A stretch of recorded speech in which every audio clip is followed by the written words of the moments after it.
Зохиолыг бичсэн Сэржингийн үүр цайх. Зохиолыг уншсан Туул Синди Мэрэг. Галтгооны өрөөнд гурил үнэртэх нь танил тайвшруулан мэд боловч цаанаа л нэг зэвүүн. Эсвүүгийн гурил зурах гарын хөдөлгөөн яг л автомат машин 20 жилийн турш тавтагджээ. Гэхдээ энэ удаад түүний гарын чичрэлт зөвхөн жүжиглэлт биш, харин түүний доторх айдас, уур хилэн, найдвар гурийн тэмцэл болж хуурсныг өгүүлнэ. Тэрээр хүүгийнхээ сүнсийг аврах эмээ бэлдэж байгаа учраас зүгээр нэг цовин биш, харин жинхэнэ их хүний хайраас ургаж буй зэвсэг хийж байв. Илхуур буудан дээр тухулж зурагч ширтэх нь яг л урдын адил нэг хэвийн харагдана.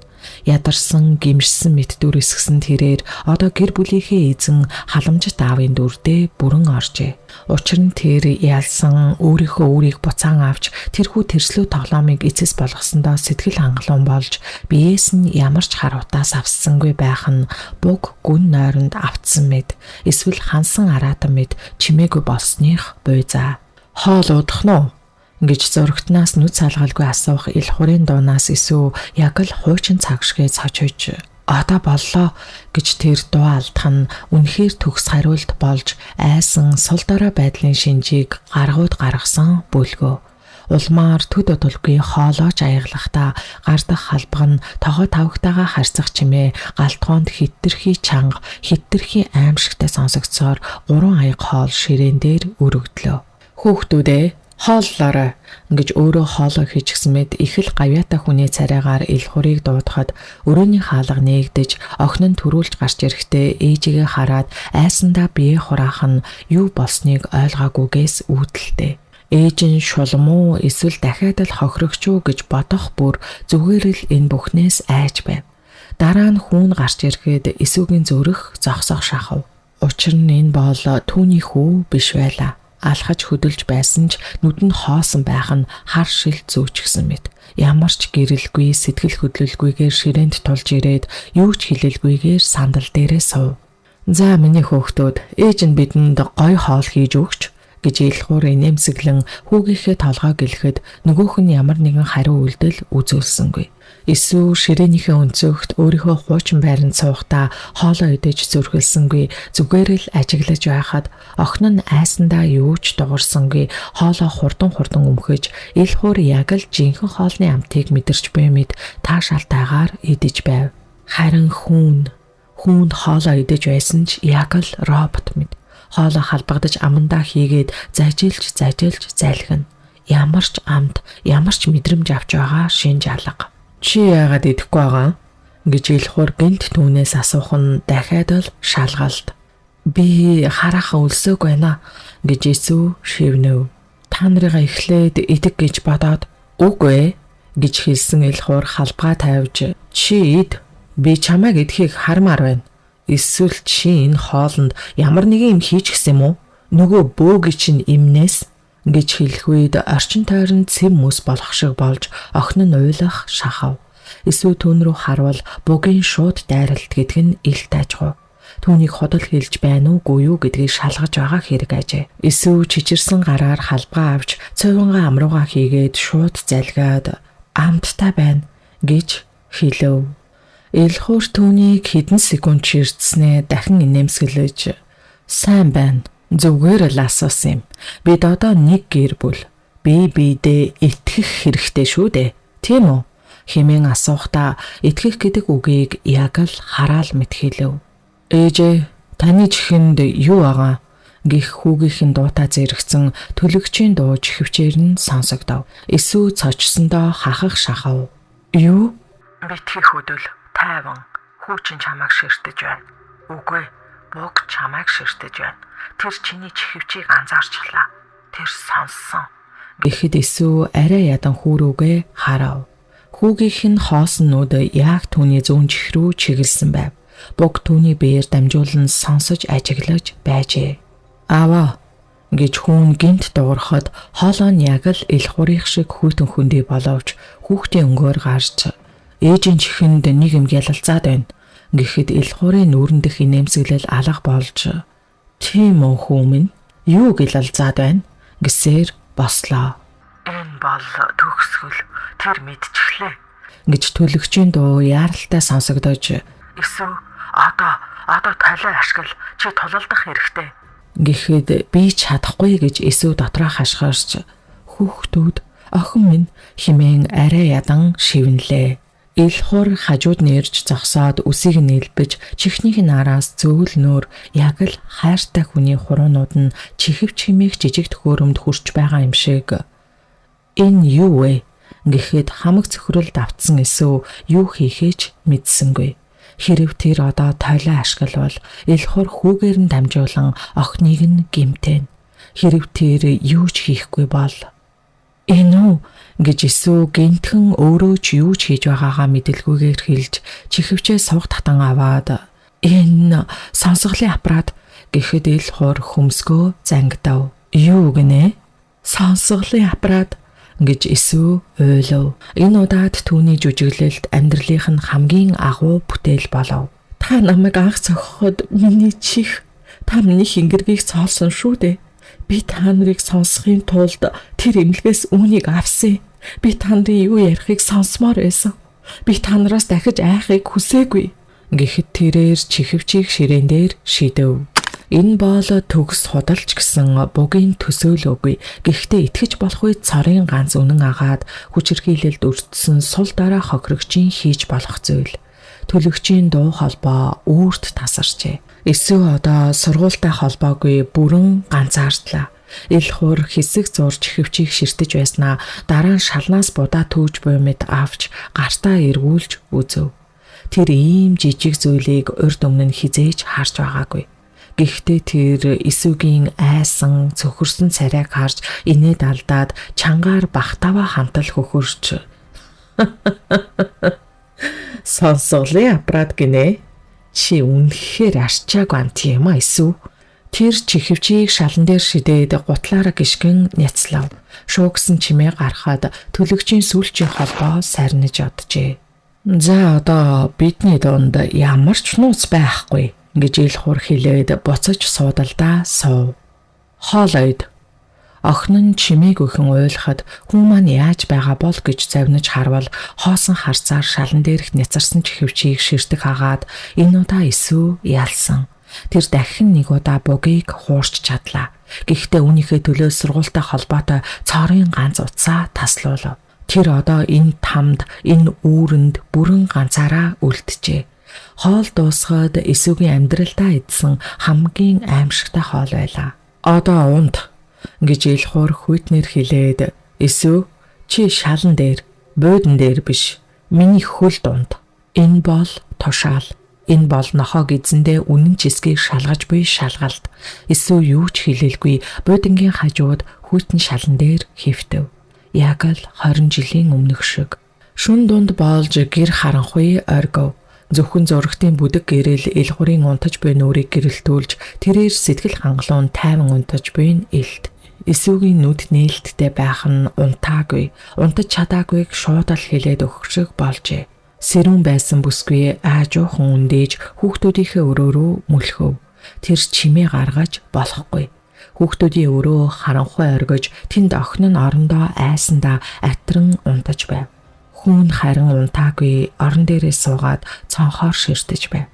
Эсүү түүний хажууд чимээг өхөн очиж орон дээр нь суухад түүн рүү харсангүй. Түүний нүд хоосон хിവэр "Ээж нь байна хүн минь" гэж тэр шивнсэн ч хариу алга. "Тэр чамайг хуурсан" гэж эсүү яриагаа үргэлжлүүлээд "Тэр чамд ээжийг аврах хүч өгнө" гэж хэлсэн. Би мэднэ. Гэхдээ энэ бол хүч биш. Энэ бол хор. Хүн хөдөлсөнгүй эсүү яахаа мэдэхгүй цөхөрч оюугийн хэлсэн ой санамжийг яаж ашиглах вэ хэмээн бодоод хүүгийнхээ хүйтэн жижигхэн гарыг атгав. "Чи анх удаага ундаг дугуй унд сурч байснаа санаж гин үү?" гэж тэр шивнэв. 6 настай байсан да. Чи унахаасаа маш их айж байсан. Гэтэл аав чинь тэр аав гэдэг үгэн дээр хоолой зангирав. "Аав чинь чамайг түлхээд чи надад хэлэлгүйгээр сорчихсан байсан" гэж хэлсэн ч хүүгийнх нь гар хөдөлсөнгүй.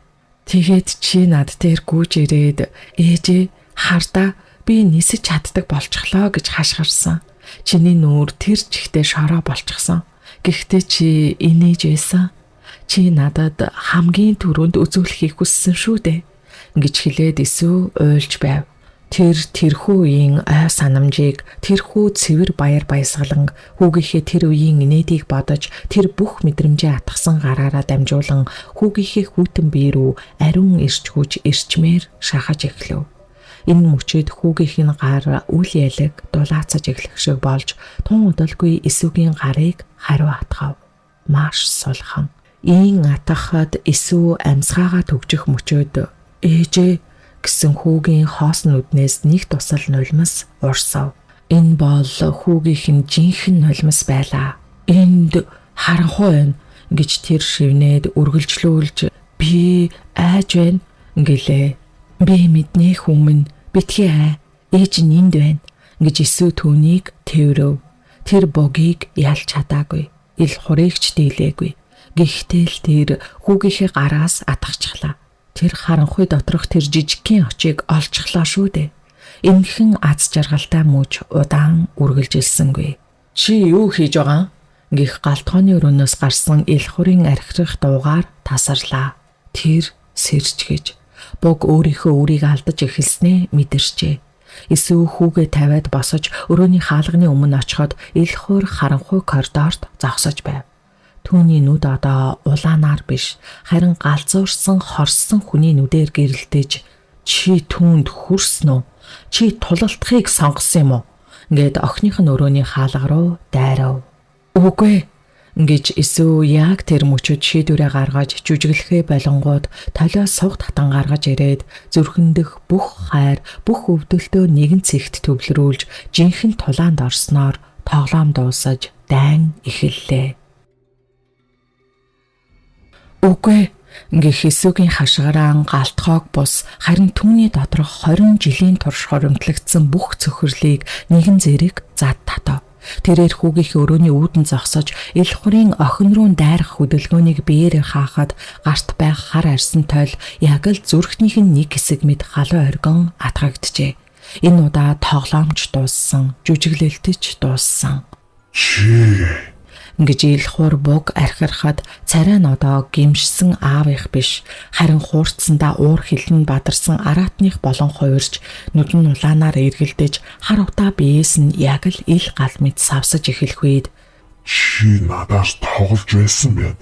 Чи тэр сургуультайгаа нийлж намайг хуурчээ химэн бачимдахт нь эндээс зайл гэж Иесус шивнэв. Түүний хоолой хүйтэн зэврүүнж тогтоохон байв. Тэр айхаа болсон агаад одоо юу хийхээж мэдэж байв. Би чамайг ихлээд алах болно гэж ил хур бог хэлээд дараа нь чиний охиных чинь хүүгээр чинь гэсэн энэ үг түүний сүүлчийн алдаа байсан юм. Богийн занал хийлэл Иесугийн доторх сүүлчийн хүлээсийг тасалж зэвсгээ атхан ил хурлуу дайрахдаа гүүрэн дээрх шиг гэрэл цацруулахыг зорьсонгүй. Тэрээр сургуульд сурсан хамгийн харгас, хамгийн цэвэр хүчээ ашиглахаар шийдэв.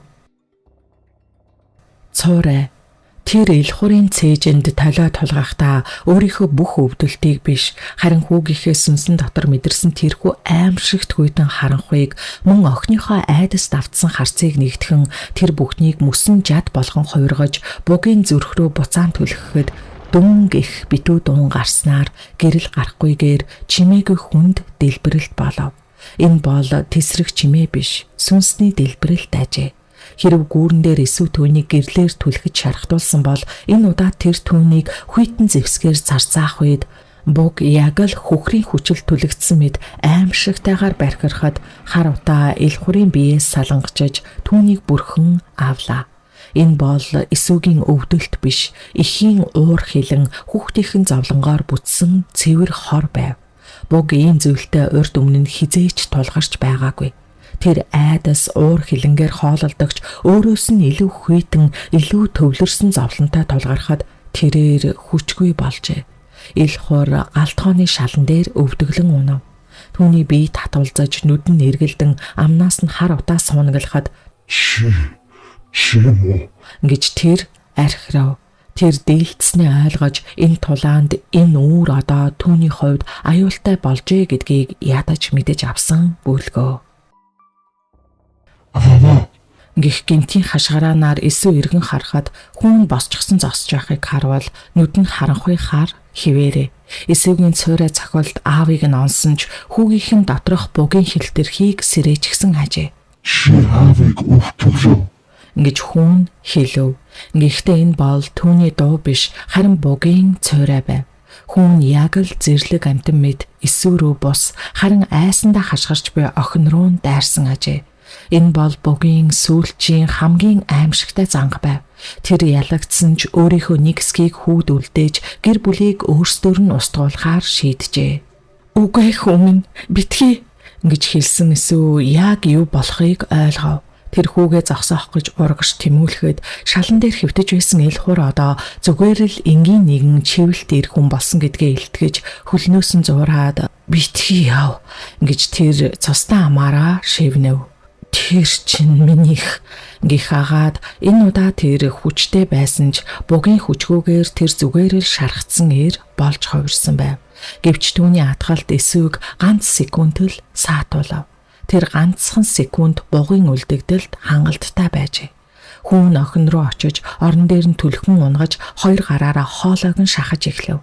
Охиных нь нүд айдас давтан бүлтээж амьсгал нь тасалтахад охин минь гэж эсөө ухаан алдсан мэд хашгирч эл хурын атгалтаас мултрах гэж түүнийг өшөөлөв. Тэр одоо толиоч хүчээж бодсонгүй. Тэр зүгээр л ээж байв. Тэр хүү дээрээ очиж түүнийг охиноосоо салгах гэж зэрлэгээр тэмцэхэд хүүгийнх нь биед бугийн хүч орсон мэт санагдаж 10 настай хүүхдийнх биш харин насанд хүрсэн эр хүний хүчээр охиныг барьж байлаа. Хүн минь гой энэ чи биш шүү дээ. Сэрээжтэй ээж мэн гэж эсөө уйлан хашгирав. Тэр хүүгийнхээ нүүрлөө харахад хоосон харанхуй хар нүд. Тэнд түүний хүү байсангүй. Цөхрөл дунд эсүү яахаа мэдэхгүй болсон ч хүүгээ цохиж чадсангүй. Тэгвэл тэр түүнийг ална. Тэр юу ч хийхгүй бол охин нь үхэн. Тэр ялагдаж буйгаа мэдэрч гашуунаар харамсан уйллаа. Яг тэр мөчөөд тас хийх дуу гарчээ. Өрөөний цонх хагарч гаднаас шөнийн харанхуйгаас нэгэн зүйл сум мэт нисэн ирээд хүүгийнхэн дагц руу онлоо. Энэ бол сум биш, харин жижигхэн мөнгөн зөв. Хүүгийнх нь би гинт татвалзаж хар нүд нь эргэлдэж охин дүүгийнхээ хоолоноос атгсан атгалтаа суллан ухаангүй мэд шалан дээр унав. Охин нь хахаж цацан амьсгаа авахад эсүү юу болсныг ойлголгүй эргэн цонх руу харав. Гудамжны цаана нөгөө байшингийн дээвэр дээр төлгөж зогсож гартаа ямар нэгэн үлээдэг буу мэд зүйл барьсан байх бөгөөд хажууд нь бүдэг сүүдэр мэд зогсно. Тэд түүнийг орхиогүй байв. Зүгээр л ажиглаж байсан агаад чихвчийг сонсгоо болсон ч түүнийг харсаар байжээ. Амьсгал ав эсүү гэх төлөгчийн хоолой түүний тархинд шууд сонсогдож чихвчээр биш харин сэтгэл зүйн холбоогоор дамжиж ирж байв. Бид хүүхчин гэмтээгээгүй. Энэ бол оюугийн унтуулах зөв. Энэ түүний доторх бүгийн хилтэрхийг төр зөөр нойрсуулсан. Гэхдээ энэ удаан үйлчлэхгүй. Чи одоо явах ёстой гэлээ. Эсөө охин руугаа гүйн очиж тэрж авахад айсандаа чичирч байв. Дараа нь тэр ухаангүй хэвтэх хүүрүүгээ харахад түүнийг орхио гэж төлөөгч тушаав. Юу гэнэ? Чи түүнийг одоо авч явж чадахгүй. Тэр аюултай. Тэр сэрэгтэй дахиад л бугийн хяналтанд орно. Бид түүнийг авах болно. Хэрлээ одоо очино. Бид түүнийг сургуульд аваачиж оюу түүнийг цэвэрлэнэ. Харин чи охин аваад зогт. Хаашаа гэхэд элхур гэж төлөөгч хэлв. Эсүү галтгоороо харахад элхур алга болсон байв. Түүний цойроо цохилтонд шархацсан ч хүн ялагдах тэрхэн хооронд тэрээр шархаа чирэн байрнаас зугтжээ. Тэр шархацсан ч өөр хിവэрээ магадгүй илүү их хүч цуглуулахаар алдаа руу явсан байх гэж төлөөгч хэлв. Эсүү одоо сонс. Энэ байшин аюултай. Элхур буухтайгаа эргэж ирнэ. Тэр чамайг эндээс хайх болно. Чи охиноо аваад сургууль руу яв. Хэрлэн чамайг доор хүлээж байна. Эсүүгийн зүрхэнд сонголт дахин тулгарав. Хүүгээ орхих хэрэггүй. Бид түүнийг аварна гэж төлөгч түүний бодлыг уншсан мэт хэлв. Энэ бол миний амлалт. Гэхдээ чи охиноо аврах ёстой. Эсүү уйлж буй охиноо тэрж хөл дээрээ босоод ухаангүй хэвтэх хүүгийнхээ духан дээр нүсээд Ээж нь буцаж ирнэх өмнө би амлаж байна гэж шивнэв. Тэрээр галтгооны шалан дээрх толио шүүрэн авч охиноо чирсээр хаалга руу гуйлээ. Байрнасаа гарч шатаар уруудахдаа ард нь юу ч үлдээгүй мэт санагдав. Түүний 20 жилийн амьдрал, тамлал, гэр гих мэд бүх зүйл энэ шөнө шатаж дуусжээ. Тэд гудамжинд гарахад хэрлэнгийн хар машин үүдэнд нь ирж зогссон байв. Эсвэл охиноо арын судалд суулгаад өөрөө ч мөн ороод яваарай гэж тэр хашгирав. Машин хөдлөх яг тэр мөчөд байрныхаа цонх руу эргэж харахад байшингийн дээвэр дээрх төлөгч бүдэг хоёр алга болсон байв. Харин оронд нь хүүгийнх нь өрөөний цонхны цаана түүний ухаангүй биеийн дэргэд хоёр хар сүүдэр хөдөлгөх нь бүдэгхэн үзэгдэв. Сургуулийнхан хүүг нь авахаар иржээ. Эсвэл нүдэ анав. Тэр нэг дайныг дуусгасан ч өөр нэг дайн дөнгөж эхэлж байгааг ойлгож байлаа. Буг шархацсан. Гэхдээ үхээгүй. Тэр одоо ил хууртай бас магадгүй алтайтай нийлэн улам хүчрэхэг болоод эргэж ирэх болно. Харин эсвэл тэр одоо ганцаараа биш агаад охиноо аварч бас сургууль байсан гэдгийг ойлгосон тэрээр одоо л өөрийнхөө жинхэнэ хүчийг олсон байв. Хар машин шөнийн гудамжаар ямар ч гэрэлгүй сүүдэр мэт чимээгүйхэн гулсна. Эсвэл арын судалд айдастаа хөршсөн охиноо тэврэн амьсгаагаа хүчээр дарж байв. Түүний бүх бие чичирч байсан ч энэ хүйтнээс эсвэл айдсаас биш, харин дотроосоо шатаж буй адреналин уур хилэнгийн илэрлээс болсон ажээ. Тэд хүүг минь, тэр сүүдрүүд гэж тэр шивнэж байхдаа машины ард байрныхаа цонхон дээр бүрлдсэн харагдсан тэрхүү хар сүүдрийг бодхоос зүрх нь хагарах мэт болов.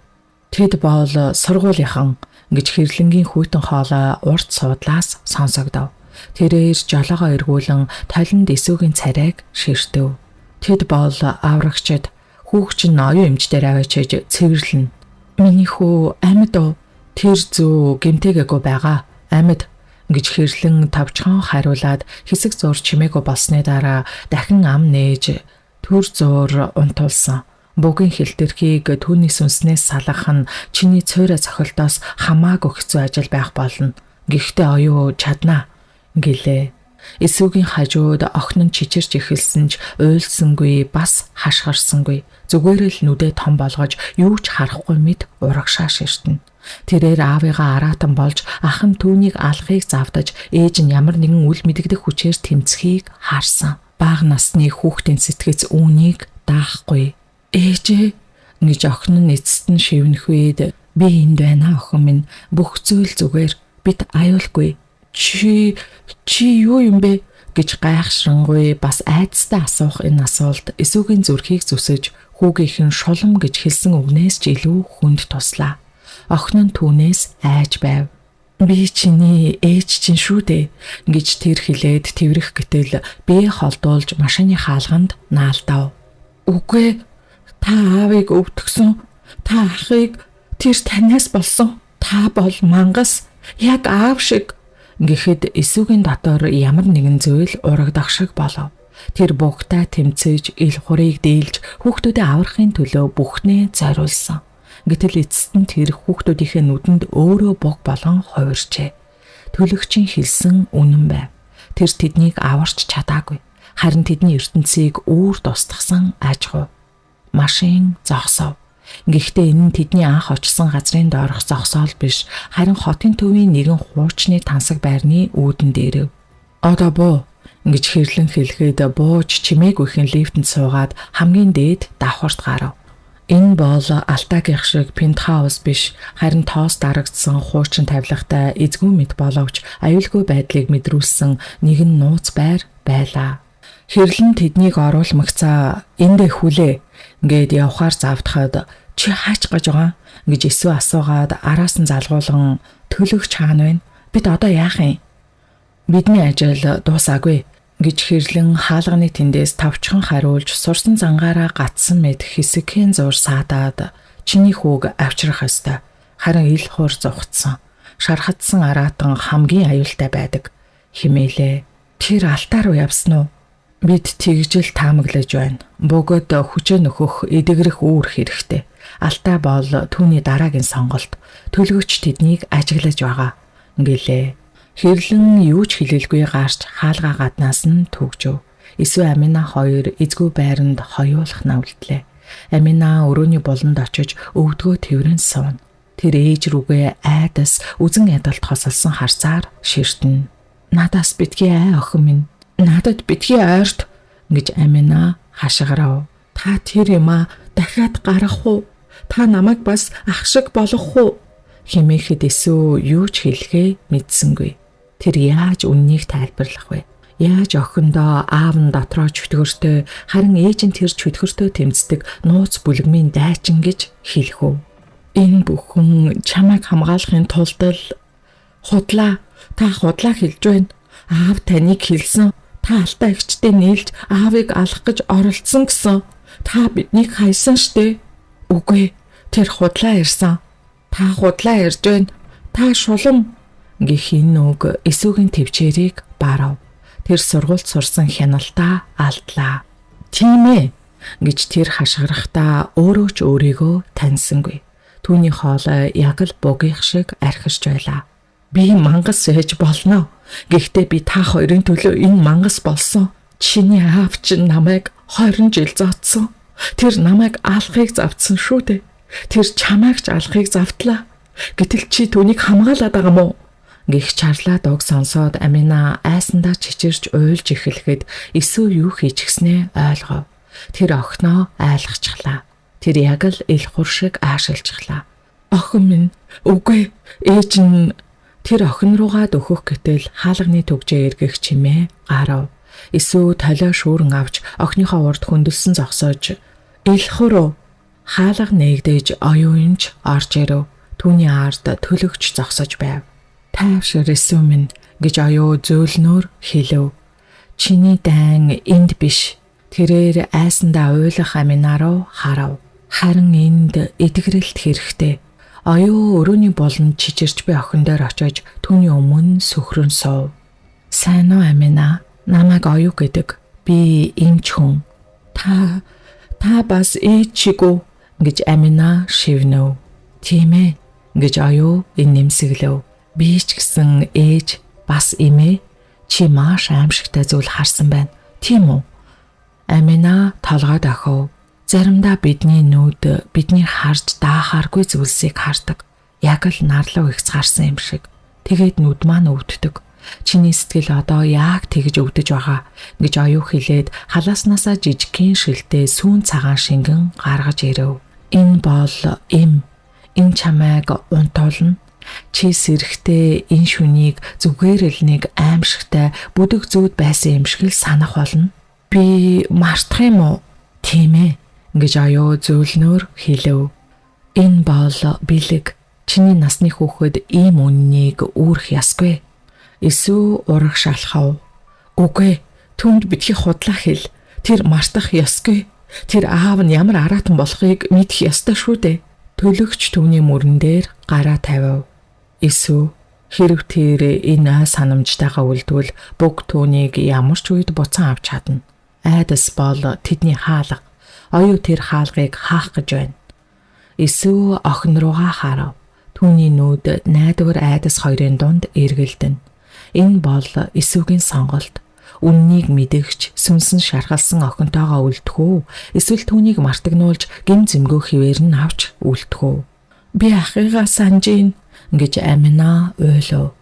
Гэхдээ түүний нүдийг нь бишээ хэмээхэд эсүүгийн зүрх урагдав. Эвэдээ миний мохон гэж тэр шивнэв. Одоо зүгээр л амар. Амина оюугийн өгсөн шингэнийг уугаад хитгэн хормын дараа ээжийнхээ үр дээр гүн нойронд автав. Тэр хизээс ирэх үү? Маргааш өглөө. Тэр энэ байрыг биднийг санахгүй. Тэр зүгээр л гэртээ аимшигтай зүүдэрлээ гэж бодно. Түүний хувьд аав нь түүнийг зодож, ах нь уурлаж, ээж нь түүнийг аваад зогтсон болж үлдэнэ. Энэ бол түүний сэтгцийн тэсвэрлэж чадах цорын ганц үнэн. Эсвэл унтаж буй охиныхоо үсийг илэв. Тэр ядаж нэгийг нь аварч чаджээ. Тэр төлөгч рүү эргэн харав. Түүний нүдэнд дахин гал аслаа. Миний хөө тэр яасан бэ? Төлөгчийн царай барааж бид түүнийг авчирсан. Тэр сургуульд байгаа. Гэхдээ бид оройтсон байж магадгүй. Юу гэсэн үг вэ? Та нар түүнийг цэвэрлэн гэсэн шүү дээ. Тэр унтуулах зүү бугийн хэлтэрхийг нойрсуулсан. Гэхдээ тэр хэлтэрхий чиний хүүгийн сүнсэнд яг л хорт хавдар шиг үндэслэж орхиж, оюу түүнийг салгах гэж оролдох бүрд тэр чиний хүүгийн ой санамжийг, түүний бие хүн байх чадварыг хамт устгаж байна. Тэгэхээр бидэнд хоёр сонголт байна. Нэг бол бид түүнийг цэвэрлэж, чиний хүүг хоосон сав юу ч санахгүй, юу ч мэдрэхгүй нэгэн болгож үлдээн.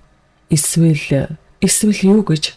Эсвэл бид өөрийг нь устгана. Их биеийг нь. Хэрэг бид ил хурын доторх бугийг бүрмсэн устгаж чадвал түүний хүүд чинь үлдээсэн хэлтэрхий хүчээ алдаж өөрөө аяндаа үхчих болно. Энэ бол цорын ганц найдвар. Эсвүүгийн өмнө бүх зүйл тодорхой болов. Тэр хүүгээ аврахын тулд аавыг нь алах ёстой. Энэ бол түүний анхны хүсэл. Одоо харин түүний цорын ганц үүрэг болжээ. Тэр хаана вэ одоо? Гэж Есүс асуув. Илхуур Алтай тэд хаана вэ? Төлөгч өрөөний нэг буланд байх цүнхнээсээ зөөврийн компьютер гаргаж ирэв. Тэрээр хотын 3 хэмжээс газрын зургийг нээлээ. Илхуур Алтай дээр очсон. Тэр чиний цойроо цохилтод хүнд шархадсан. Гэхдээ Алтай түүнийг хүлээж авсан. Тэр хоёр одоо нэгдсэн. Юу гэсэн үг вэ? Алтай бол зүгээр нэг улс төрч баян эмэгтэй биш. Тэр өөрөө өөр төрлийн хүчтэй. Эртний харанхуй гэх юм уу да. Бүх түүнийг санамсаргүй сонгоогүй. Тэд бол төгс хослол. Илхуурын бие бол зүгээр л төр зуурын гүүр байсан. Одоо буг жинхэнэ хатантайгаа нийлсэн. Тэдний хүч бидний төсөөлж байснаас ч хурдан томорч байна. Төлөгч дэлгэцээр нэгэн цэгийг томруулав. Энэ бол Алтайгийн пентхаус байв. Тэд тэнд байна. Гэхдээ тэд зүгээр суугаагүй. Тэд ямар нэгэн зүйл бэлдэж байна. Маш том, маш аюултай зүйл. Бид тэднийг зогсоох ёстой.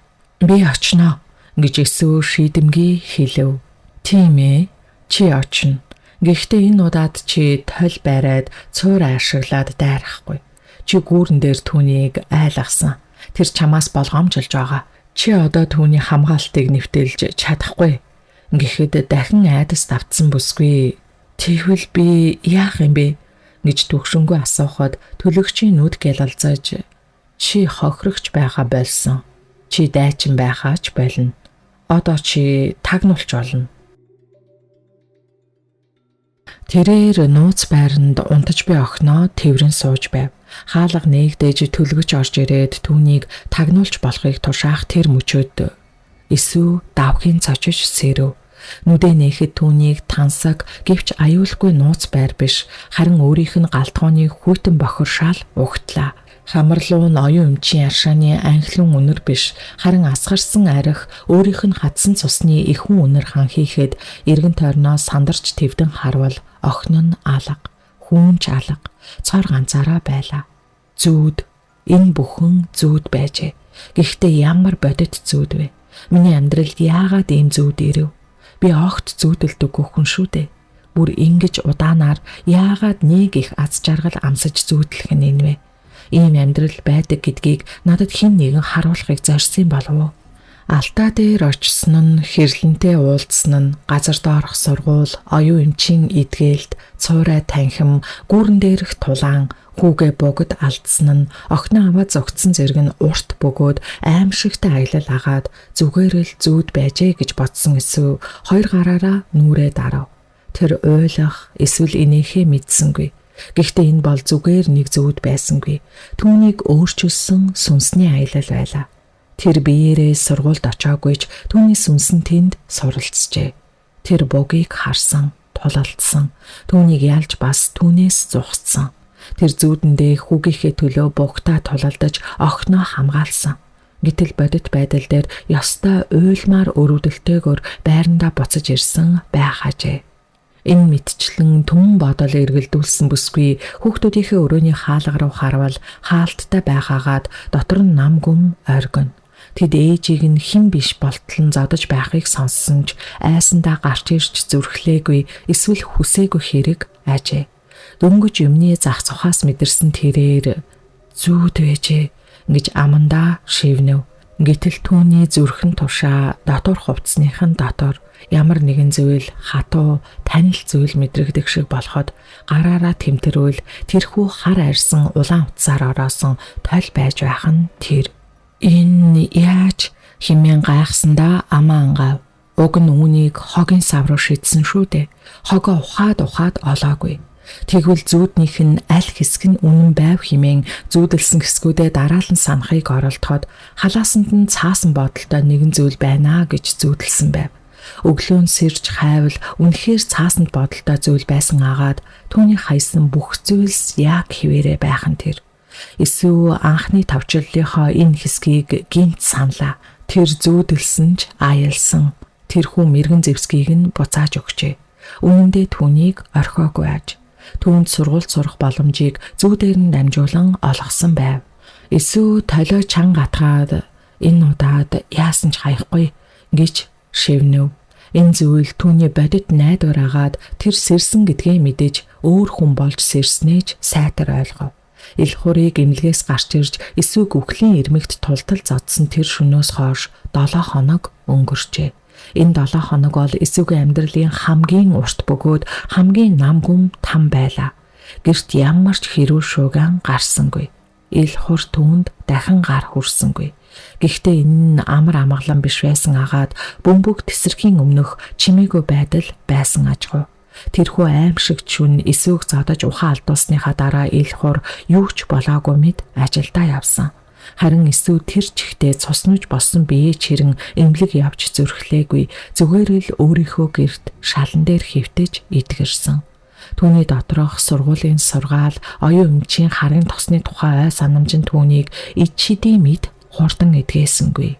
Харин ч эсэргээрээ тэрээр өвдөлт бүрийг мэдэрч түүнийг хүлээн зөвшөөрч дотроо хүч болгон хуримтлуулж байв. Түүний биеийн шарах аажмаар анж байсан ч сүнснийхэн шарах сорив болон хатуурч байлаа. 7 хоногийн дараа тэрээр арай ядан хөл дээр босож галтгоондоо иргэн оров. Ил хур өглөө ажилдаа явж орой гэртээ ирэгч эсвэтэй юу ч ярихгүй зүгээр л түүнийг ажиглана. Эсвэг хоол хийж байхад ардан зогсож гарыг нь ширтэж эсвэг шал угааж байхад буудан дээр сууж хөдөлгөөн бүрийг нь хянах нь цаанаал зэвүүн. Ингэж аяглахыг нь угаасаа мэдээд яаж чаддгүй байсан бол энэ удаа түүний харцанд үзэн ядалтаас илүү нэгт нарийн тооцоотой зүйл орж иржээ. Ил хур эхнэрээс айж бас түүнийг юу хийж болохыг таамаглаж ядан тачаадаж байв. Өөрийг нь анх удаа задуулсан тэр үл мэдэгдэх хүчийг эсүү дахин ашиглах вэ гэдгээс имэж айсан гэдгийг мэдэрсэн хэрэг. Гэхдээ эсүүгийн хувьд энэ нь задуураас дорч гисэн ямартайч зэвсэггүй биш. Толио зүрхэн тушаага үргэлж нууж хинээч харахгүй газар атгаад дал тухамсартаа мэргэж түүнийг орхиогүйг зөнгөөрөө мэдсээр. Тэр зүүдэндээ бугийг харсан. Одоо тэр сэрүүн байхдаа ч түүнийг харж байлаа. Бүсгүй ил хурыг ширтгэхэд түүний биеийг ороос нь тэрхүү хар утааг тод харж түүний хүйтэн улаануудыг мэдрэгтэй зэрэгцэн бугч мөн түүнийг харж хэрхэн өөрчлөгдсөнийг мэдэрч буй хэрэг ажээ. Тиймээс л тэд бие ажиглан хинэн төрүүлж алдаа гаргахыг хүлээсэн тулааны өмнөх үе гэмээр санагдана. Харин хүүхдүүд нь энэ байдлыг хамгийн хүндээр тусгаж авлаа. Тэд аавыгаа үхлүүд болтлоо задуулсныг харсан. Дараа нь ээжигээ галзуурсан мэт хог ухаж байхыг харсан тэдний хувьд ээж нь үнэхээр шулан болж хувирсан учраас аавынхаа дэрэгдээс салахгүй байж эсвэгээс хамгаалах мэт тойрон бүжиг хэдийж ээж нь тэднийг буруутгасангүй. Тэрээр зүүдэндээ хүүгээ хэрхэн богод эзлэгдэж охиноо хэрхэн айдаст автдгийг харсан учраас тэдний төлөө тэмцэх ёстойгоо мэдэж байв. Гэхдээ тэр сургуулийн шиг тэдний тархийг угааж сүнсийг нь аврах аргыг мэдсэнгүй. Тэр зүгээр л хоол хийв. Тэр өдөр бүр хүүхдүүдтэй дуртай хоолыг нь хийж өгнө. Тэд эхэндээ эдэхээс татгалзаж та хоор хийж гисэн байж магадгүй гэж хүн шивнэхэд эсвэл юу ч хэлсэнгүй. Тэдний өмнө эхлээд өөрөө хоолноосоо амсаж үзүүлв. Дараа нь тэдэнтэй ярихгүй бас ятгахгүй үйлчилсээр л. Гэхдээ энэ удаад айдас үүрэг хариуцлагаар биш харин оюун өмчийн заасан тэрхүү ой санамжийн хүчээр хийж байв. Тэр хоолоо хийхдээ хүүгээ анх удаа тэрч байсан мөчөө охиныхоо нэмсэглэлийг бодож өөрийнхөө хайрыг тэрхүү гэрлийг хоолндоо шингээжээ. Хүүхдүүд нь үүнийг мэдэрч эхэлсэн нь хамгийн сайхан мөч байлаа. Учир нь ээжийнхээ хийсэн хоолыг идэх тусам тэдний доторх ааваас нь айх айдас, ээжигээ үзэн ядах үзэл нь баг багаар суларсаар ээжтэйгээ ярьж эхлэегүй ч гэсэн дэрэгдэнд суухдаа айхаа болсон байв. Ил хурч үүнийг анзаарч өөрийнхөө үүрний хяналтыг алдаж эхэлснээ түүний тижээл болсон айдас үзэн ядалт нь багасаж байгааг мэдэрчээ. Эсвэл зориуд түүнийг өлсгөж байлаа. Тэвчээр алдарсан өдөр бол сүүлийн зодсон тэр шөнөөс хойш яг 10 хоногийн дараа эсвэл шүн дунд унтаж байгаад гинтийн хүчтэй өшөглөлтөнд сэрэв. Шалан дээр унтаж байсан тул хавирга руу хүчтэй зогсонд амьсгалж чадахгүй байдалд хүрч эвхрэн амьсгаан тасалдахад "Чи юу хийгээд байна?" гэх илхуур архирах сонсогдож нүдэн дахин улаанаар гэрэлтэж хар утаа бүрхсэн байлаа. "Хүүхдүүд надаас айха болчихлоо. Чи тэднийг хордуулж байна. Чиний тэр хайр гэдэг чинь хор" гэж ойрлоод эсвэг зодож эхлэв. Энэ бол зүуд биш бодит байдал ажээ. "Чи намайг ялсан гэж бодсон уу?"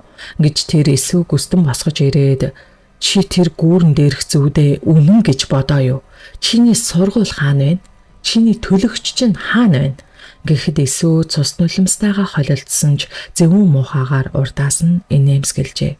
Учир нь тэр айхгүй байсан агаад улмаар зөвүүнээр инээж өөдөөс нь "Би энд байна" гэж галзуу хүн шиг шүдэ хавран өөдөөс нь босгоод "Чи мө" хэмээн орилсон илхуур алах гэж сүүлчийн удаа гараа далайх тэр мөчөд эсвүү зүрхэн тушаага нуусан толио гаргаж ирэн өөдөөс нь чиглүүлэхэд дүн гих дуу гарсан ч тойл илхуурын гарыг буцаасангүй. Харин илхуурын гар толийг цохиод юу ч болоогүй юм шиг нэвт гарч эсвэгийн чэйжинд бууж хавирган тасгийх шиг болов. Тойл ажилсангүй. Эсвүү шалан дээр унаад амьсгалж чадахгүй хэвтэхдээ гар дах тойл руугаа үл итгэн харахад хагарсан байлаа. Хэрв чи эргэлзвэл тойл хагарна.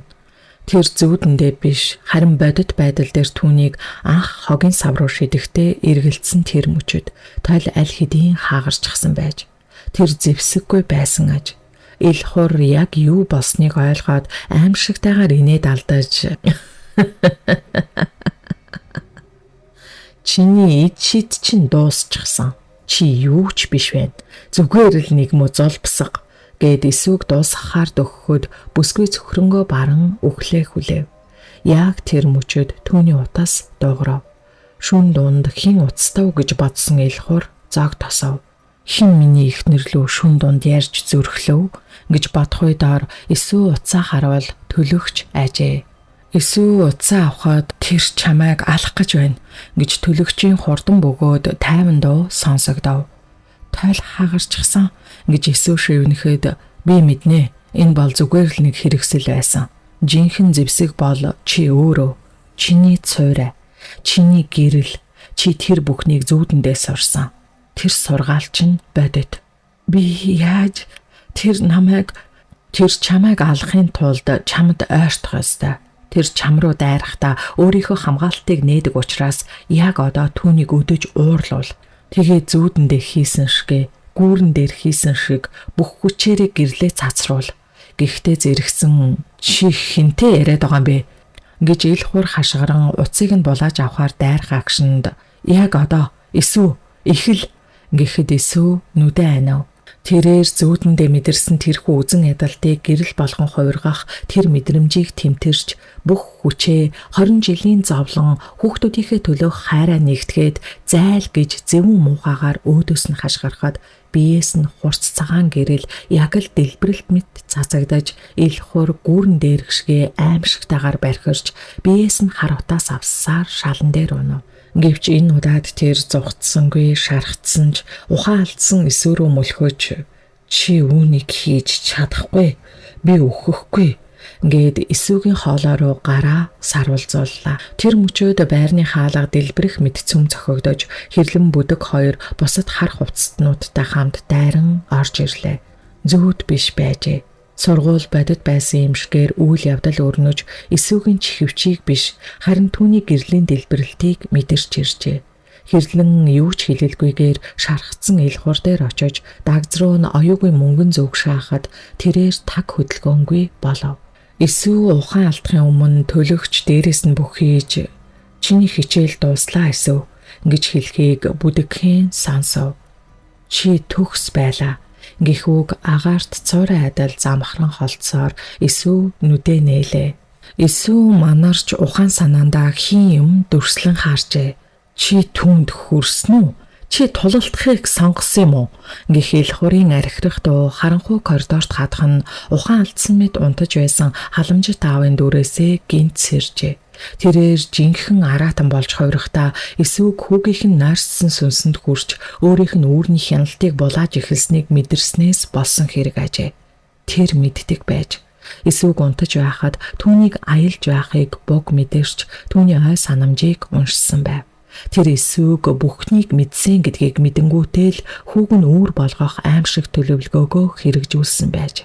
Би чамайг эхлээд ална да гэж илхур хэлээд дараа нь чиний охиныг гээд үгээ дуусгасангүй эсвэгийн хоолойг багалзууртахаар авраг гараа далайв. Эсвэ ухрах газаргүй болсон ажээ. Түүний ард охиных нь өрөөний хаалга, өмнө нь түүнийг алах гэсэн араатан. Тэр цөхрөнгөө барсан. Түүнд сургуулийнхан туслахаар ирэхгүй. Оюун өмчийн зөөч байхгүй. Бүх зүйл хуурамч байсан. Зөвхөн тэр түүний толь, тэгээд түүний 20 жилийн зовлон. Тэрээр зүүдэндээ сурсан шигэ гэрэл цацруулах гэж оролдов. Тэрээр бүх хүчээ хүүхдүүдийнхээ төлөөх хайраа бүх өвдөлтөө нэгтгэв. Зайл түүний хоолойноос яг л нүдэн аних үед мэдэрсэн тэр хахирган зэрлэг дуу гарч ил хурыг цочоожээ.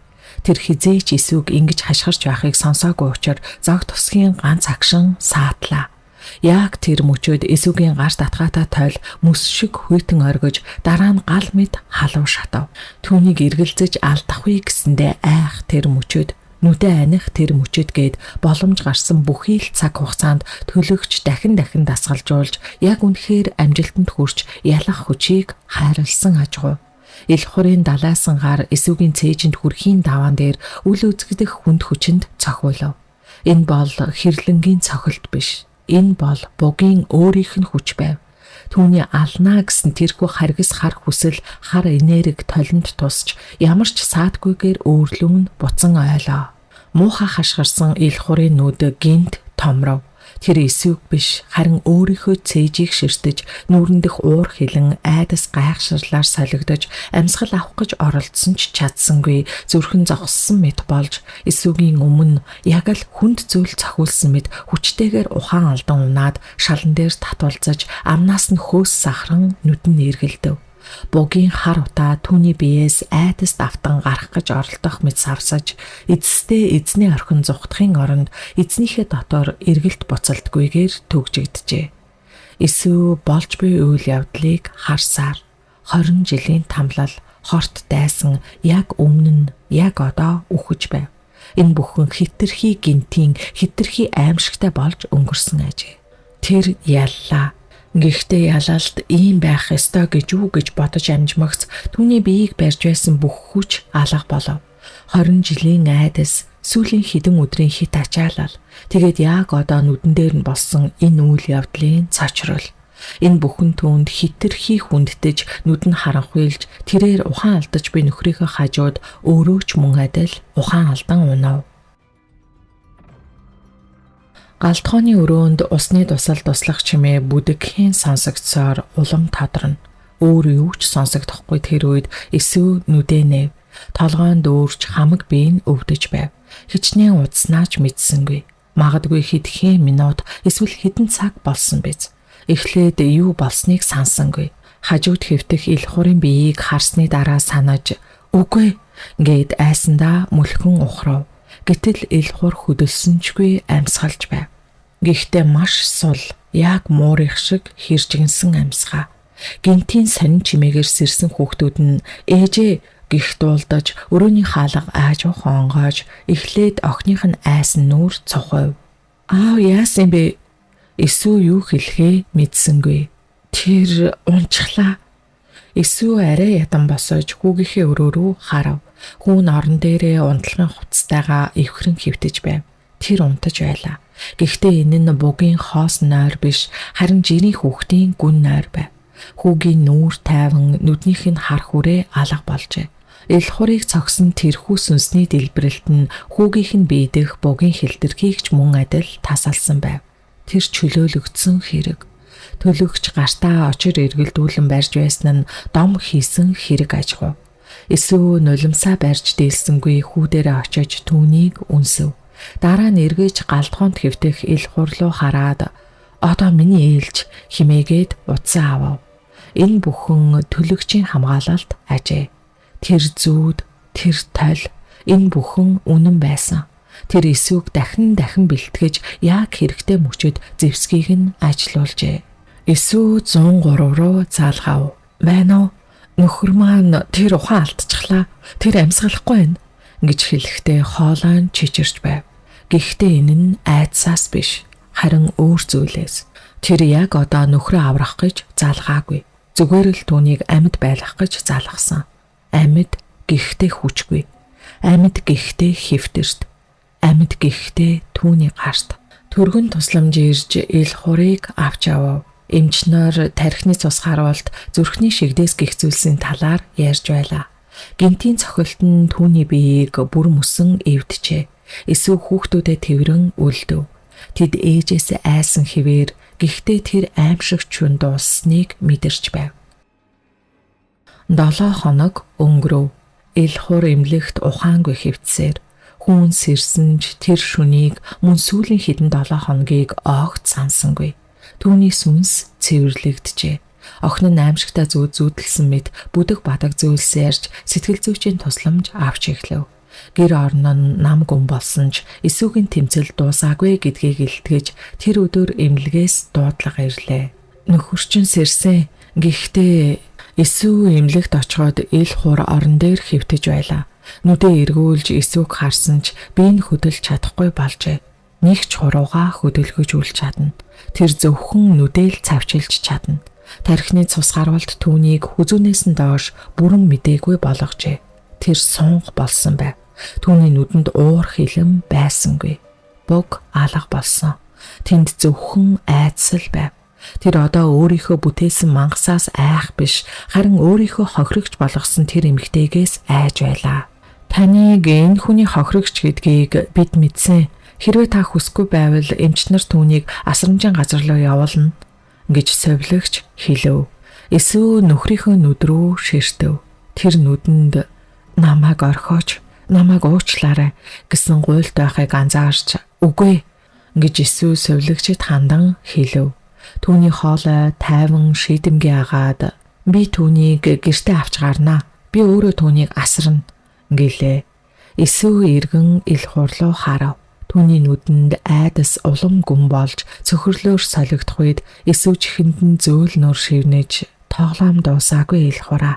Энэ зүгээр л дөнгөж эхэлж байна гэд өшөө авалтынхаа эхний алхмыг хийж нөхрөө тамлахын тулд гэртээ авч явахаар шийдлээ.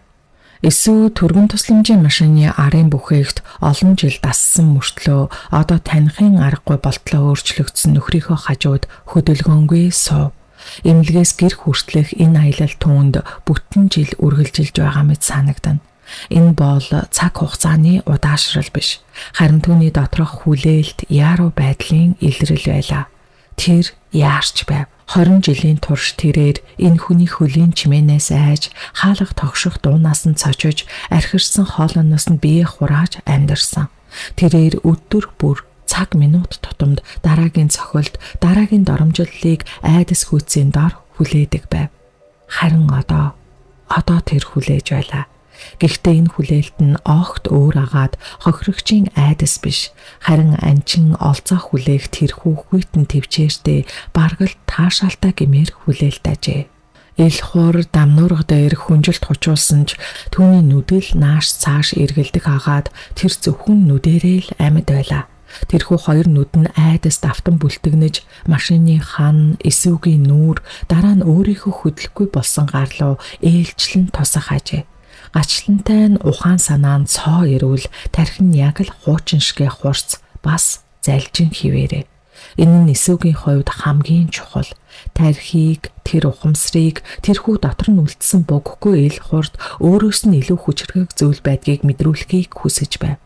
Нөхцөл байдлыг мэдсэн ил хуур би гэж ямар нэгэн юм хэлхийг оролдсон ч амнаас нь ямар ч дуу гарахгүй, зөвхөн ойлгомжгүй хэржигнэн л сонсогдсоор. Түүний сунг болсон би хоолойныхоо булчингч захирч чадахгүй болжээ. Чимээгүй гэж Иесус зөөлнөөр бараг л хайр зарлаж буймит хэлв. Битгий яар. Бидэнд одоо маш их цаг хугацаа бий. Гэхэд ил хурын нүд улам бүлтгэнэв. Тэр энэ дуу хоолойг таньсан ч таньсангүй. Энэ бол түүний зоддог, доромжилдог, зулбсаг гэж дууддаг тэр Иесугийн дуу мөн байсан ч цаана нь түүнийг эмнэлгийн орон дээр байхад нь шивнсэн тэрхүү аимшигт хүйтэн амлалтын тоглоом дөнгөж эхэлж байна гэх өнгө аяс хадаастай байлаа. Төрөгний машин байрны үүдэнд ирж зогсов. Совилогч асрагч хоёр ил хурыг дамнуурхтай нь гаргаж шатаарч хэрэн гаргалаа. Иесус тэдний ардаас яг л хайртай нөхрөө гэмтлээс эдгэрээсэ гэж хүсэж би санаа зовсон эхнэрийн дүрд төгс хувирсан мэд алхана. Хүүхдүүд нь хичээлдээ явсан байсан нь Иесугийн хувьд том завшаан байв. Энэ жүжигийг үзэх үзэгчид хэрэггүй. Энэ бол зөвхөн тэр хоёрын л тайз байх ёстой. Асрагч нар ил хурыг галтгооны өрөөний яг голд дамнуурхтай төр орхиод орыг нь бэлтгэхээр оролдоход Иесус тэднийг зогсоов. Зүгээрээ та нар явж болно. Би өөрөө үргэлжлүүлээ зохицуулчихъя. Гэхдээ хчээ энэ хүн чинь би мэднэ гэж Иесус зөөлөн инээмсэглэв. Энэ чинь миний нөхөр шүү дээ. Би 20 жил харсан хүн. Та нар явдаа ажиллаа хийцгээе. Тэд эргэлдсэн ч Иесугийн шийдэмгийн харцанд юу ч хэлж зүрхэлсэнгүй. Төрөгнийхэн яаравчлан гарч араас нь хаалган хаагдах чимээ тас хийв. Галтгооны өрөөнд нам гүм ноёрхлоо. Зөвхөн усны цорогноос ус туслах танил чимээ мөн ил хурын хүнд хэржгэнсэн амьсгаал сонсогдно. Иесус цүнхээ тавиад галтгооны шургуулгаас нэгэн зүйл гаргаж ирэв. Энэ бол түүний хамгийн хурц ногоо хэрчдэг хутга байлаа. Ил хурын нүд айдастаа бүрэлзэв. Тэр хашгирахыг, зүхтахыг, ядчил өршөөл гуйхыг хүссэн ч би энэ түүнийг сонссонгүй. Тэр зүгээр л бүлтгнэж өрөвдөлтэйгээр хэвтэж байв. Иесус хутгаа барьсаар түүн рүү айжуухан ойртов. Энэ намайг одоо яах болдоо гэсэн айдасгүйдэс ил хурын бүх мэдрэхүйг эзэмдэж түүний зүрх цээжийг нь нүдэг шахам хүчтэй цоглоно. Тэр ухаан санаа нь эрүүл байсан учраас энэ бүхнийг ясмахандаа тултал мэдэрч байв. Иесус түүний яг дээр нь ирж зогсоод хутгаа далаалаа. Ил хур айсандаа нүдээ тасайнав. Хэдэн секунд өнгөрөв. Юу ч болсонгүй. Тэр айжуухан нүдээ нээхэд Иесус түүний дээрээс инээмсэглэн зогсож байв. Гэхдээ түүний гарт хутга биш, харин шинхэн хэрчсэн алим байлаа. Тэр хутгаар зүгээр л алим арилгасан байв. Айчсан уу гэж Иесус шивнэв. Чи юунаас айгаад байгаа хайрт минь? Би чиний ихнэр чинь шүү дээ. Би чамайг асарнаа гэж хэлсэн. Тэр алимны нэг хэсгийг өөрөө идэж, нөгөө хэсгийг нь ил хурын нүдний өмнө байрав. Амттай байна. Идэх үү? Нэрээ чи идэж чадахгүй штэ. Ядчил миний тусламжгүйгээр. Энэ бол эхлэл. Иесус галтгооны өрөөгөө тойруулан харав. Энэ өрөө, энэ шал. Түүний хичнээн удаа энэ шалан дээр цус нүчтэйгөө холилдож хөвтөж байсныг тоолохч аргагүй. Хагархаа аягны хилтэрхий асгарсан хоол түүний нулимс. Энэ галтгоо бол түүний 20 жилийн тамлалын гэрч байв. Чиний орыг унтлагын өрөөнд бэлдсэн гэж бодож гин үү? Гэж Иесус түүнээс асуув. Ил хур бүлтгэнэн. Үгүй дээ тэнэг минь. Тэнд би унтна. Гав ганцаараа амар амгалан. Иесус дамнуурганы төгжээг мултлаад ил хурын хөдөлгөөнгүй биеийг ямар ч өршөөлгүйгээр шал руу түлхэж унгав. Ил хурын толгой шал мөргөж би энэ ив хавгүй унахад тэрээр өвдсөндөө ямар нэгэн дуу гаргахыг хичээсэн ч зөвхөн амьсгаан л тасалдав. Тэр унсан. Яг тэр газар. Иесугийн 1000 удаа унаж байсан тэр газар. Галтгооны хүйтэн хатуу шалан дээр. Чи энд байх болно гэж Иесус түүний дээрээс өнгийн хэлв. Түүний царай одоо инээмсэглээгүй, харин ямар ч сэтгэл хөдлөлгүй хүйтэн чулуумит болжээ. Чиний шин орчин, чи эндээс бүхнийг харна. Чи намайг хоол хийхийг харна. Чи намайг инехийг харна. Чи хүүхдүүдээ хичээлээсээ ирэхийг хараад Тэгээд тэд чамайг биш харин намайг тэвэрхийг харна. Тэрээр ил хурын хажууд өвдөглөн сууж тэрхүү айдас давтсан бүлтгэнсэн өдрүүн эгцлэн ширтэв. Чи намайг юу хийх бол гэж айж байна уу? Гэж тэр шивнэв. Намайг чамайг хутгалах болов уу? Эсвэл хор өгөх болов уу гэж үү? Үгүй ил хураа. Энэ хитрхи амархан, хитрхи хурдан. Би чамайг алахгүй. Эсвэл босож гараа угаалаа. Би чамайг амьдруулах болно. Тэрээр хэсэг зогсоож өөрийнхөө доторх шинэ хүйтэн хөндий ирч хүчийг мэдрэв. Буг алга болсон байж магадгүй. Гэхдээ түүний 20 жил тэжээсэн тэрхүү айдас зовлон нь одоо өөрөө бие даасан харгас ухаантай зэвсэг болон хувирчээ. Энэ зэвсгийн нэр бол Есүс өөрөө байв. Цангаж байна уу гэж тэр асуув. Ил хурын нүүдэд найдваргүйгээр бүлтэгнэн. Түүний хоолой хатаж үхтлээ цангаж байгаа ажээ. Есүс хөргөгчнөөс мөстөө ус гаргаж ирэв. Шилэн аяганд хийхэд мөснүүд нь тааламжтайгаар жигэнгэнэхэд ил хурын дэргэд дахин очиж аягтай усыг түүний уруулд хүргэх мэт дөхүүлв. Ил хур амьсгаадан амаа ангалзуулахыг хичээн. Есүс харин усыг түүнд өгсөнгүй. Харин тэр усыг түүний нүүрлөө аажуухан туслаар гойжуулж эхлэв. Хүтэн ус түүний нүд рүү хамарлуу норж амьсгалыг нь боогдуулж тэрээр хахаж цацаж амь тэмцэхт нь энэ бол нулимс гэж Есүс хэлээд миний 20 жил чамд харуулалгүй залгисан нулимснууд одоо чиний амсах ээлж ирлээ гэлээ. Аягтай усыг бүгдийг нь гоожуулж дуусгаад шалан дээр хэвтэх нөхрийнхөө дээрээс холдлоо. Хүүхдүүд нь хичээлээсээ ирэх цагт өгснийг мэдэх учраас тэрээр ил хурыг шалан дээр нь орхиод өрөө рүүгээ алхав. Хаалганы босгон дээр түр зогсоод эргэн харж тоглоом дөнгөж эхэлж байна ил хураа гэж дахин шивнэхийн зэрэгцээ дууга огцом өндөрсгөөж гэхдээ энэ удаад дүрмийг нь би зохионо гэж ууртай хэллээ. Галтгооны өрөөнд нам гүм ноёлох нь Есүсийн 20 жилийн турш хүсэн хүлээсэн тэр амар амгалан биш харин ямар нэгэн аимшиг зүйлийн дараах үхлийн чимээгүй байдал байв. Совлогч эмчнэрийг явж хаалга хаагдах тэрхийн мөчтөл ил хурын хувьд жинхэнэ там ихэлснийг тэрээр ойлгожээ. Тэр шалан дээр өөрийнхөө галтгооны хүйтэн шаазан пелтан дээр хөдөлгөөнгүй хэвтэж байв. Ухаан санаа нь цоо ирүүл атлаа биеийн түүнийг захирахгүй яг л амьдаар нь оршуулсан мэд бүх мэдрэхүй зөвхөн нүд чих хоёрлуун төвлөрөх агаад Есүсийн хөдөлгөөн бүрийг ажиглан бүлтэгнэж энэ намайг одоо яах болдоо гэсэн айдас хүйдэс бүх биеийг нь эс бүрийг нь эзэмдэн авчээ. Есүс түүний дэргэд яг л 20 жилийн турш ил хур дэргэд нь ирж зогсдог байсан шиг дээрээс нь сүйдэрлэн зогсоод нөхрийнхөө нүд рүү харахад бугийн улаан гэрэл хар утаа байсангүй. Зөвхөн цэвэр нүцгэн хүнлэг айдсал байв. Буг хүртэл түүнээс дайжиж отсон ажгуу. Чиний хамгийн их айдаг зүйл юу байлаа да? Гэж Есүс өөрөөсөө асуух мэт аяархан хэлээд өөртөө инхүү хариулав. Тий. Муу золбсох чинь ярьж чадахгүй нь харамсалтай. Тийм ээ. Тийм. Сул дараа байдал.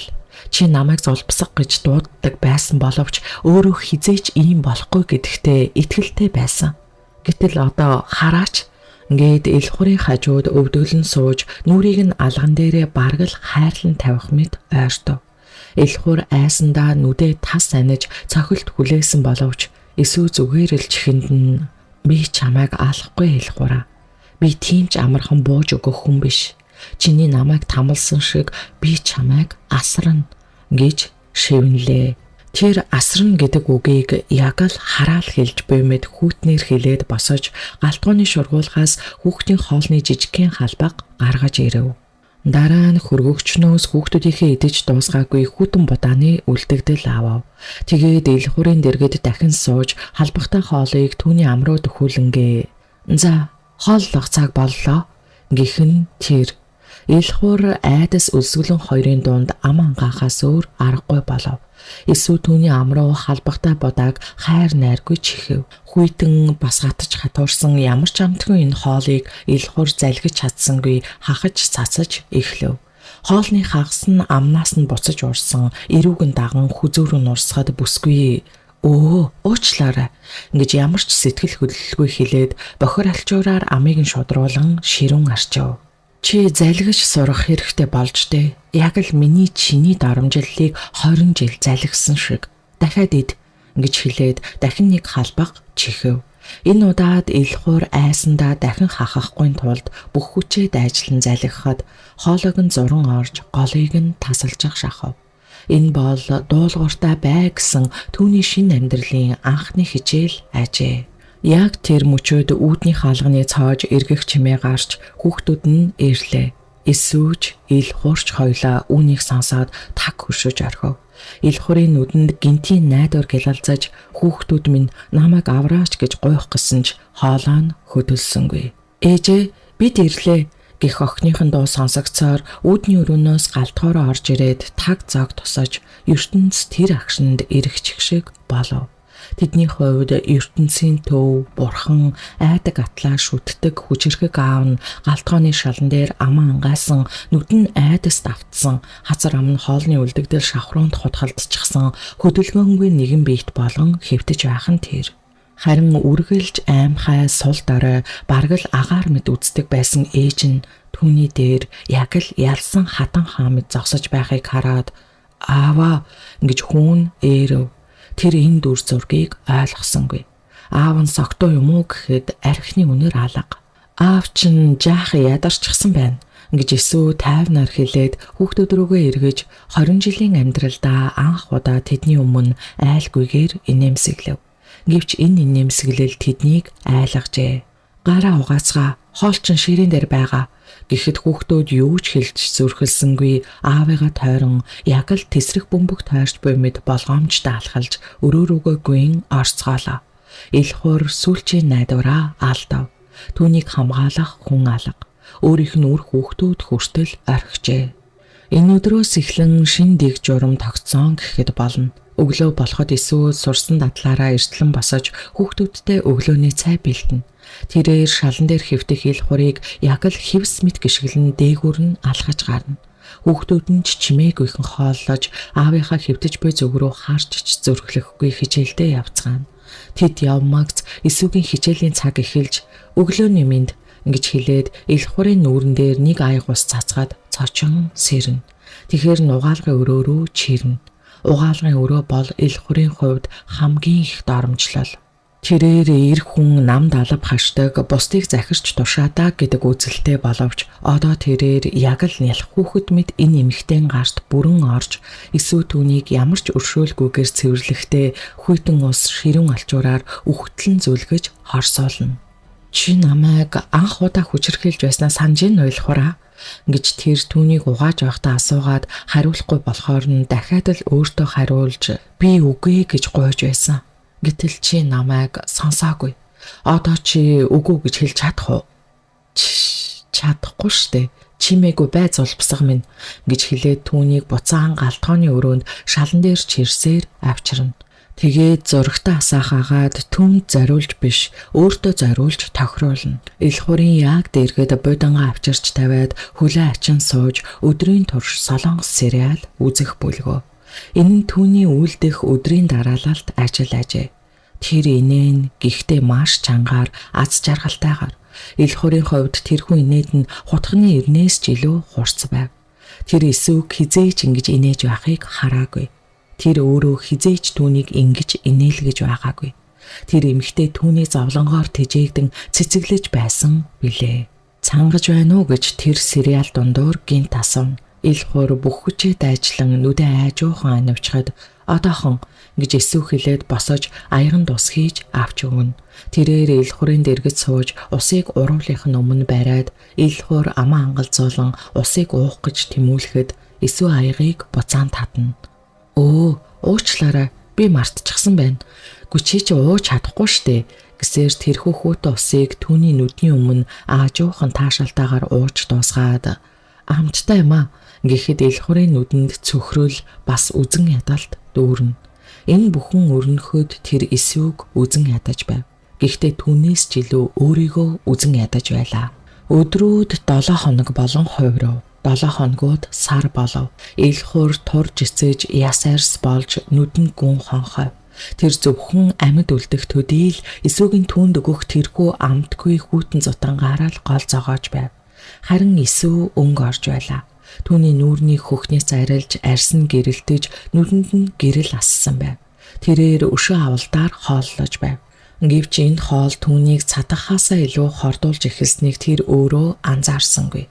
Тэр сайн хүн байсан тэр мөн чанар нь энэ харгислалын дор баг багаар идэгдэж байлаа. Тэр өөрөө буг болж хувирч байгаагаа гинт анзаарчээ. Хүүхдүүд нь түүнтэй бараг ярихаа болов. Тэд ээжээсээ айж, гэхдээ бас аавыгаа өрөвдөж байв.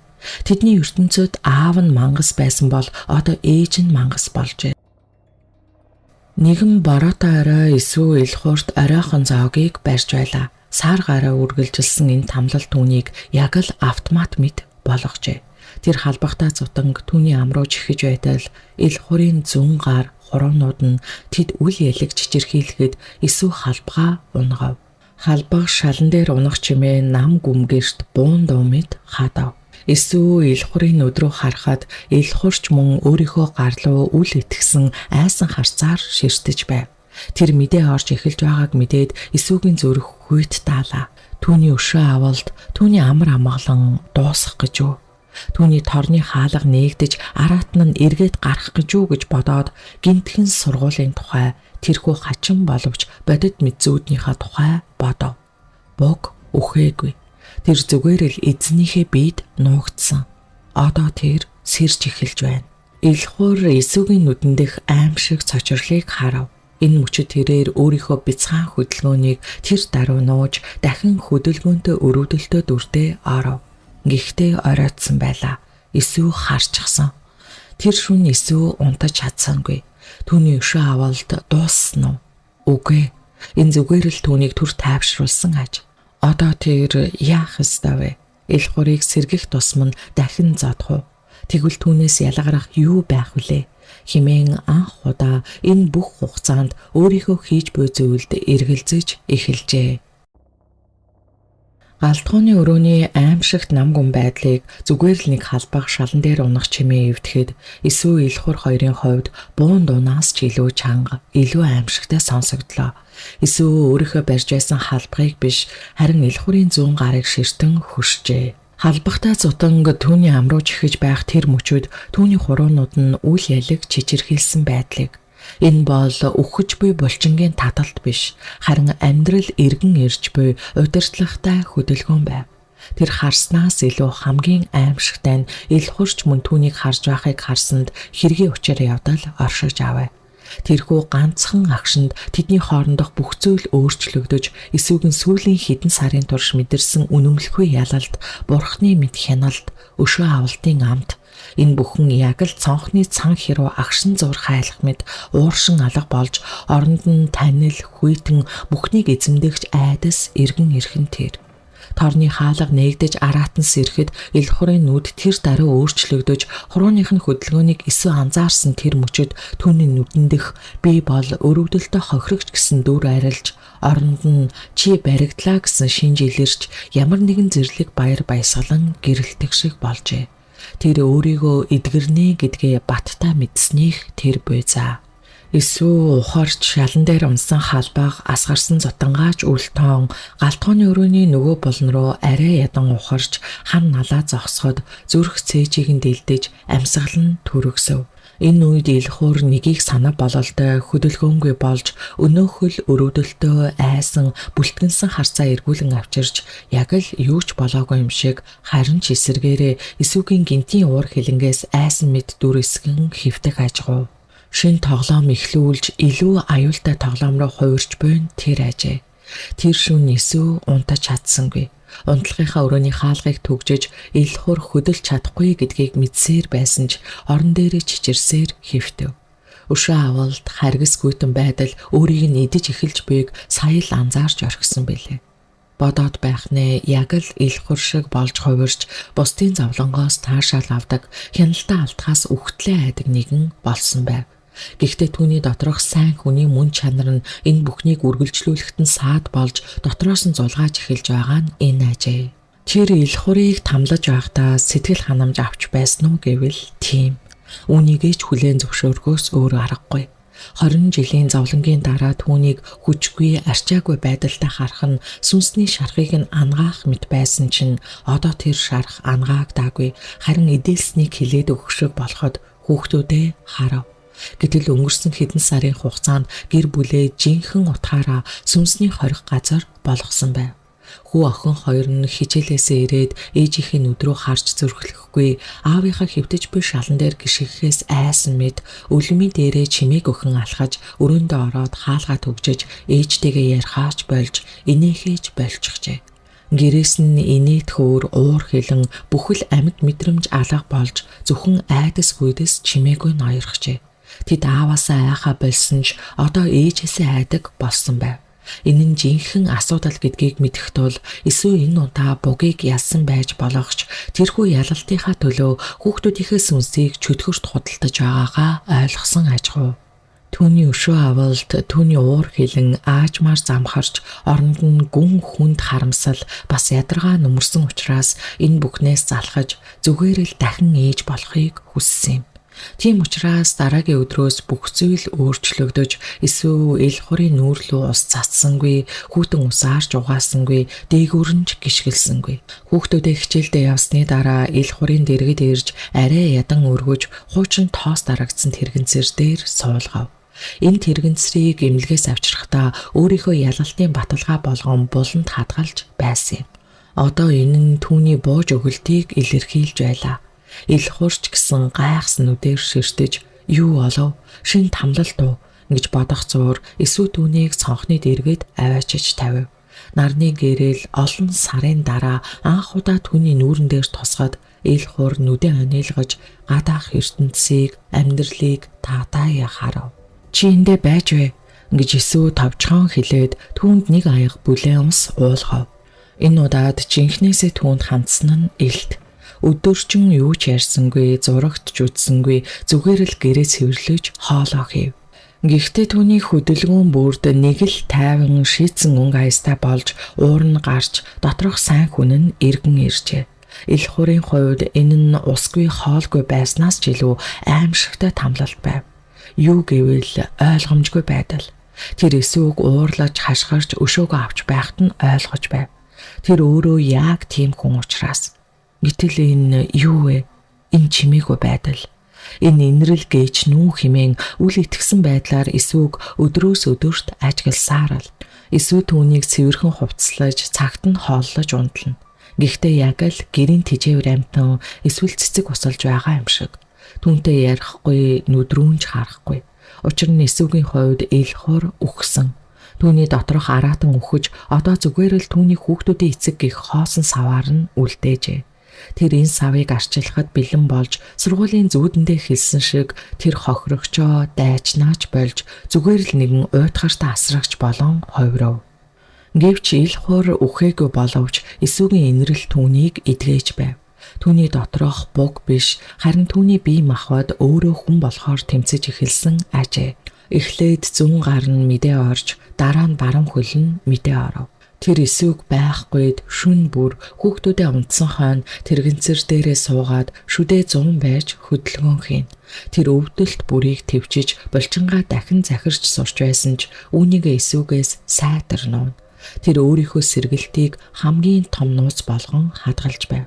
Нэг бол эсвэг дахин тамлана гэж айж байсан уу? Эсвэл өөр зүйл бодож байсан уу? Бүүн мэд. Тэр эсвэг ажиглах тусам түүнийг ойлгохоо болж эхлэв.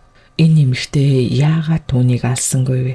Яагаад түүнийг асраад байгаа юм бэ гэдгэл маш ойлгомжгүй санагдсаар.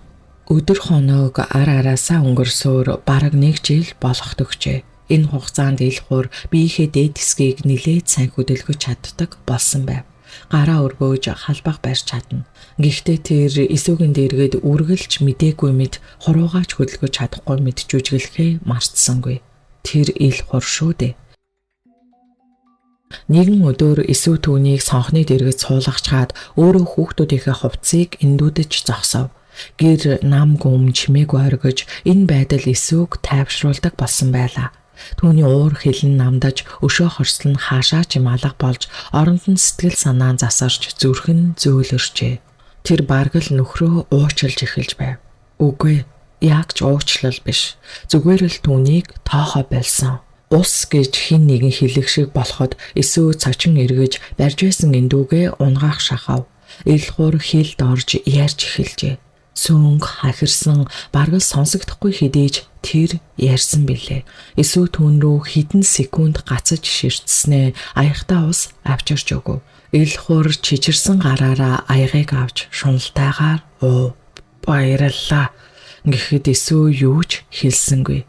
Зүгээр л толгой дохиод дахин эндүүгээ авахд гарын чичирч байг анзаарсан Илхуур би ингэж дахин дуграад яриагаа өргөлжлүүлж би уйдаад байна гэхэд Есүс түүн рүү гайхан харав. Юу гинэ? Утас өгөөч гэж тэр зүгээр л үзэх гэсэн гэхэд Есүс эргэлзэж энэ юуны дохио вэ? Түүнд итгэж болох уу гэж бодсон ч тэр юу хийж чадах юм? Хөлн мдээгүй хэвээр зогтож чадахгүй штэ. Түүнийг өнгөрсөн жилийн турш хангалттай тамалсан. Одоо сэтгэл нь зөөлөрчээ. За одоохон гэж тэр хэлээд өөрийнхөө хуучин хэрэглэхээ байсан утсыг цэнэглэгчин залгаж өөр дээр нь тавьж өгөв. Илхуурын нүд утсан дээр тусав. Жилийн дараа анх удаа гадаад ертөнцтэй холбогдох боломж гарч чичирсэн хуруунуудаа дэлгэцэн дээгүр гүйлгэж Facebook мэдээний сайтууд руу орлоо. Тэр яг л хоригдол суллагдсан мэд бүхнийг шунаглан харж байв. Есүс түүнийг анзаараагүй мэд эндүүгээ үргэлжлүүлэн эндүүдэж байгаа хэрн нүдний булангаараа сэм ажигласаар л юу хийх гэж байгаа юм бол доо чимэн. Энэ хорон санаанаасаа хизээ салах хүн бэ гэх мэтчлэн бодов. Илхуур уцаа дээш доош илж байтал нэгэн нийтлэл танилцаар нүдэнд нь торох шиг болжээ. Та амьдралын чухал зам дээр ирээд хаашаа явахгаа мэдэхгүй байна уу гэсэн үгсийг хараад зог тосов. Тэр энэ үгсийг хаана харлаа да хэмээн бодох зуур үргэлжлүүлэн хартал тэгвэл та яг одоо зөв зам дээр ирсэн байна гэж зар үргэлжлөв. Таны явах зүг чигт луужин болъё гээд зарын доор мэрэг төлөг гэсэн нэртэй зоос сэгсэрч дэлгэн харуулж буй бичлэг гараад ирлээ. Илхуур тэрэгцэр дээрээ хөдөлгөөнгүй суусан ч түүний ертөнц бүхэлдээ дөрөгжээ. Гар утасны дэлгэцэн дээрх тэрхүү цаар 1 жилийн өмнө Есүс тохиолдож түүний амьдрал одоогийнх шиг болон хувирч түүнийг өөрийг нь зулбсах болгохоос өмнө харж байсан тэр цаар яг дүрээрээ. Та амьдралын чухал зам дээр ирээд хаашаа явахаа мэдэхгүй байна уу гэсэн утгыг хараад ер нь ямар ич хиттэй болохоор гэж боджээ. Тэр яг одоо амьдралын чухал зам дээр биш, харин амьдралынхаа төгсгөлийн мухар гудамжинд өөрийнхөө үлдсэн нүглийн шоронд хоригдож байгаагаа ойлгож гашуунаар шүлсээ зайлгав. 1 жил өнгөрчээ. Энэ тэрэгцэр дээр өнгөрүүлсэн бүтэн 365 хоног гэж бодох үед тархин цоо ирүүл байсан ч яаж зовж тарчилж байснаа бодохоос хар дарсан амьдрал шиг санагдана. Эхний хэдэн сар бол үнэхээр айдасгүйдэс байсан билээ. Яг л нэг эмгэн шулмас түүнийг чанж идэх гэж байгаа юм шиг Есүс тамлаж байхад зөвхөн үхлээл хүлээж байв.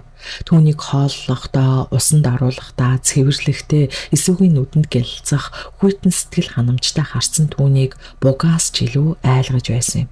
Тэр өөрөө мангас бүтээсэн байж, харин одоо тэр мангас нь түүгээр өөрөөр нь хооллож байв. Гэвч Есүсийн уур хилэн аажмаар гарч тэрхүү харгислал нь хизээ нэгэн цагт байсан сайн хүний мөн чанартай эдэгдэж эхлэхийг Илхуур ажиглав. Есүс түүнийг цогхоо болсон, хашгирхаа болсон. Тэрч бүхэл түүнийг доромжлохооч байсан. Оронд нь зүгээр л марцсан мэд аашлах болж түүнийг хооллон, цэвэрлэн, цонхны дэргэд аваачиж тавина. Гэхдээ энэ нь нэгэн хэвийн уйтгартай зөвхөн л арчилж байгаа мэд бүлгөө. Энэхүү үл тоомсорлолд энэ харьцааны байдал нь зодуураас ч илүү хүнд тусаж үл тоомсорлол энэ үхлийн чимээгүй байдал донд Илхуурт бодох цаг гарсан юм.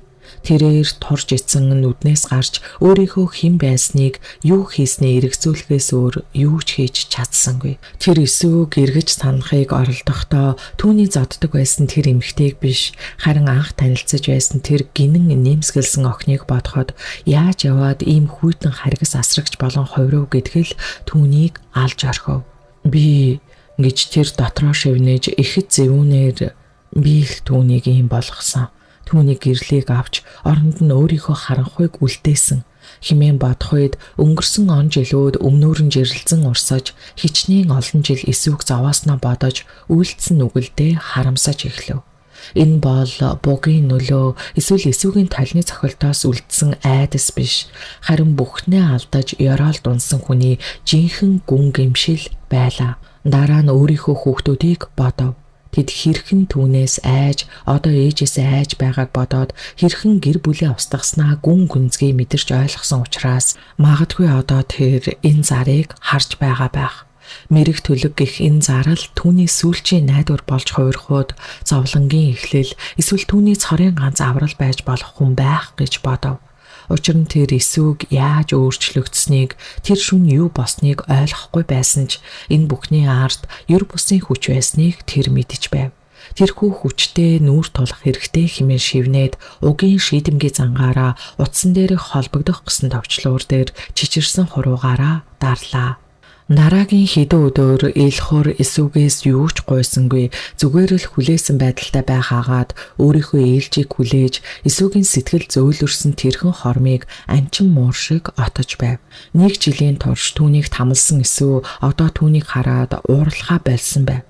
Түүний зүрхэнд өрөвдөх сэтгэлчгүй, үзэн ядах сэтгэлч үгүй, зүгээр л нэг том сариу үлдсэн мэт хоосон. Тэр энэ хүнийг асрах үүрэгтэй агаад яг л зүүдэндээ сургууль тушаал авсан шигэ энэ бол түүний шинэ ажил. Тэр нэгэн өдөр хүүхдүүд нь сургууль дээрээ ангийнхантайгаа кино үзэхээр явсан тул гэр нам гүн байв. Эсвэл Элхурын тэрэгэнцрийг цэвэрлэж дуусаад буцаан суулгах гэж байтал Элхур анх удаа гарыг нь атгав. Атгалт нь маш сул, яг л хүүхдийг шиг. Гэвч эсүү айсандаа цочин ухарч толио тэмтэрхэд "Гой, битгий" гэж Элхур шивнэв. Түүний хоолой олон сар яриаг улмаас хахирган бас сааралтаж орхижээ. Би чамаас нэг л юм гоох гэсэн. Гэхэд эсүү түүний нүдийг харж юу юм болдоо гэсэн аятаа ширтгэхэд ямар ч занал хийлэл алга. Зөвхөн гуйлтал гэдэг нь тодорхой учраас "Юу юм?" гэж тэр хүүтнэр асуув. "Намайг нэг газар хүргээд өг" гэж тэр хичээнгүйлэн гуйв. "Би нэг хүнтэй уулзах ёстой." "Хинтээ?" Элхур чичирсэн гараараа уцаа гаргаж эсвгийн өмнө байрав. Дэлгэцэн дээр мэрэг төлөг гэсэн тэрхүү 5 болон 9 зоосны бичлэгтэй хэсгийг хараад эсвгийн зүрх зогсох шахав. Төлгөч хийгээд түүний зүүд бас сургууль болон толийг өгсөн хүн. Энэ хүнээр тэр яах гэж байгаа юм бол? Элхур одоо бас нэгэн шин тоглоом эхлүүлэх гэж байна уу гэж бодсон учраас "Чи үүнийг яах гэж байгаа?" гэж эсвгийн хоолой чичирхийлв. "Би тусламж гуйна" гэж тэр хариулахад нүднээс нь нулимс урсаж эхлэх нь жүжиглэлт биш, харин жинхэнэ цөхрлийг харуулж байгаа ажээ. "Би нүглээ мэдсэн эсв. Би чамайг хичнээн их зовоосноо энэ жил ойлголоо. Би дахиад шинэ хүн шиг амьдрмаар байна. Дахиад алхмаар байна. Би хүүхдүүдээс уучлалт гуйхыг хүсэж байна. Гэхдээ би эхлээд энэ хүнээс асуух ёстой. Энэ бүхэн яагаад болсныг, намайг уучлж болох эсхийг" гэхэд эсүү чимээгүй сонсож зогссоор л. Түүний дотор тэрхүү 1 жилийн өмнөх дайчин эмэгтэй битгий итэг энэ бол занг гэж хашгирч байхад нөгөө талд нь 20 жил зодуулсан ч дотроо үргэлж сайн хүн байсан тэр эсүү тэр гимшиж байна, түүнд боломж алга гэж шивнэж байв. 1 жилийн турш түүнийг тамалсан. Тэр хангалттай хариугаа авсан. Магадгүй энэ бүхнийг дуусгах цаг нь болсон байх гэж бодсон түүний сэтгэл зөөлрчээ. Ийм учраас эцэст нь тэр "Би чамайг өхөргөж өгнө" гэж хэлв. Гэхдээ нэг л нөхцөлтэй "Би чамтай хамт орно. Чи юу ч ярьсан би сонсох болно" гэхэд Элхур яг л аврагдсан хүмэд толгой дохив. "Чигээ тэг гой, зүгээр л намайг хүргээд өгөөч" гэснээр такси дууджээ. Эсүү Элхурын тэрэгэнцрийг ачаанд хийж өөрийг нь арай ядан машинд суулгахад жолооч тэднийг нүдний булангаараа цэхэвхийн сонирчрахаж ажиглахдаа хөдөлгөж чадахгүй нөхрөө арай хийн асарч яваа ариу ихэндийн дүр төрхийг оюун санаандаа буулгав. Эсүү энэ харцнаас нь жаахан санаа зовж буруу харлаа. Тэд зарын дагуу очсон газар нь ямар ч сургууль, ямар ч нууц байр, ямар ч газар дор хонгол байсангүй. Энэ бол хотын төвийн нэгэн хуучирсан олон давхар офисын барилга байв. Эсвэл түүнийг тэрэгэнцэр дээр нь суулгаж лифтэнд оруулан 7 давхарт гарав. Мэрэг төлөг гэсэн энгийн нэгэн хаягтай модон хаалганы өмнө ирээд эсвэл гүнзгий амьсгаа авч хаалгыг тогшоход ороорой гих сонсогдов. Тэднийг ороход дотор нь яг л түүний анхны зүүд, анхны дуудлага дээрх шиг арц хүж үнэрсэн эртний ном судраар дүүрсэн өрөө ухтав. Өрөөний голд тэрхүү намхан ширээний ард шар хувцас өмссөн, нүдэндээ үл танигдах инээмсэглэл тодруулсан тэрхүүн сууж байлаа. Төлөвч байна гэж амандаа шивнсэн эсүүгийн зүрх хүчтэй цохиулж, тэр бодит байна. Түүний зүүд бодит байсан. Тэгэхээр гэж бодох зуур төлөгч эхлээд эсвэ рүү харлаа. Түүний харц тайван бөгөөд бүхнийг нэвчүүвт харж баймэд.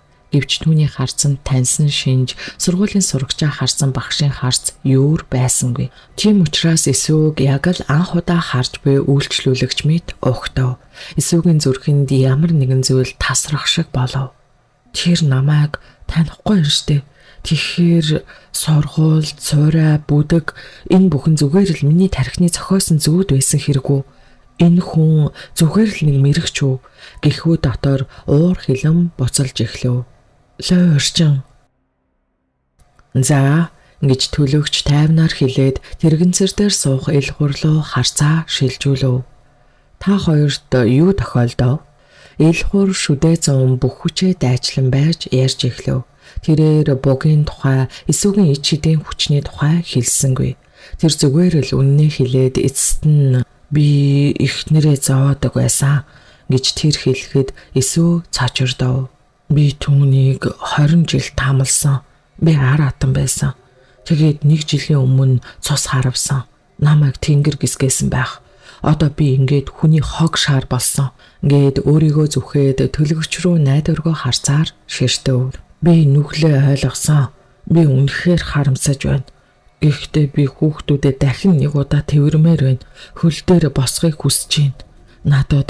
Надад ямар нэгэн найдвар байгаа болов? Та надад тусалж чадах уу? Гэлээ.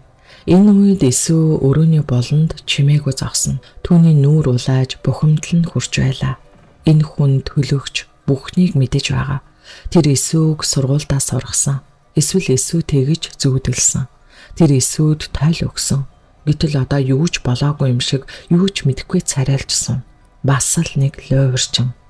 Төлөгч ил хурын үгийг анхааралтай сонссноо ширээн дээрх зоосны ут руугаа гараа явуулж би үзэх ёстой. Тэнгэр л ус юу гэхийг сонсох ёстой гэд зоосоо гартаа хийж сэгсэрч эхлэхэд эсүү энэ чимээг танив. Энэ бол түүний анхны дуудлагын чимээ лавта мөн ажээ. Төлөгч зоосоо ширээн дээр байгаа баахан чулуун донд дэлгэв. Тэгээд зооснууд руугаа хэдэн секунд ширтлээ. Түүний тайван царай гинт ховирч, нүдэн ониж, хөмсгөө зангидан, амьсгалан төргөсч, тэгснээ гинт толгоогоо өргөж, ил хурлуу яг л цоолох гэж байгаа юм шиг харцаар ширтэж чи гэж уурсан хэлв. Түүний хоолой гинт өөрчлөгдөж, хөндий хүйтэн зэвүүн ууртай болж чи чинь ихнэрээ зүгээр ч нэг зов байгаагүй. Чи түүнийг тамлаж байсан байна. Гэхдээ ил хур айсандаа тэрэгэнцэр дээрээ бөмбөлцдөл чичрэв. Үүнийг хараад эсүүгийн дотор жигшил уур хоёр зэрэгцэж мэдтгийм байж гэж тэр дотроо хашгирав. Мэдэж байсан мөртлөө мдээгүй царайлж зоосоо тавьж гин намайг ямар тэнэг гэж бодоо юу? Бас л нэг муу лойрчин гэж үгэлсээр байсан боловч түүний бодлыг төлөгчийн дараагийн үйлдэл таслав. Төлөгч ширээн дээрх зооснуудаа ширтсэн чихтэй уур хилэндээ багтаж ядам багтарсан мэт босож ирээд ил хурын айдас давтсан өдрөө цоо ширтэж чиний нүгэл, чиний үүлийн үр зүгээр ч нэг цус харвалт биш. Энэ бол хараал гэж хэлээд олон тооны 8-ын дүрс очир дээрээ эргэлдүүлсээр ширээгээ тойрч ил хурын тэрэгэнцрийн яг өмнө ирж зогсоход шар хувцсан 8-ын тоогоор дүүрч гал мэд дүрлзэн асаж харагдах шиг болов. Төлөгч хөлөө өргөж өрөлт маягийн зүйл авсан агаад царайд нь өршөөл инрэл гэх зүйл огт байсангүй.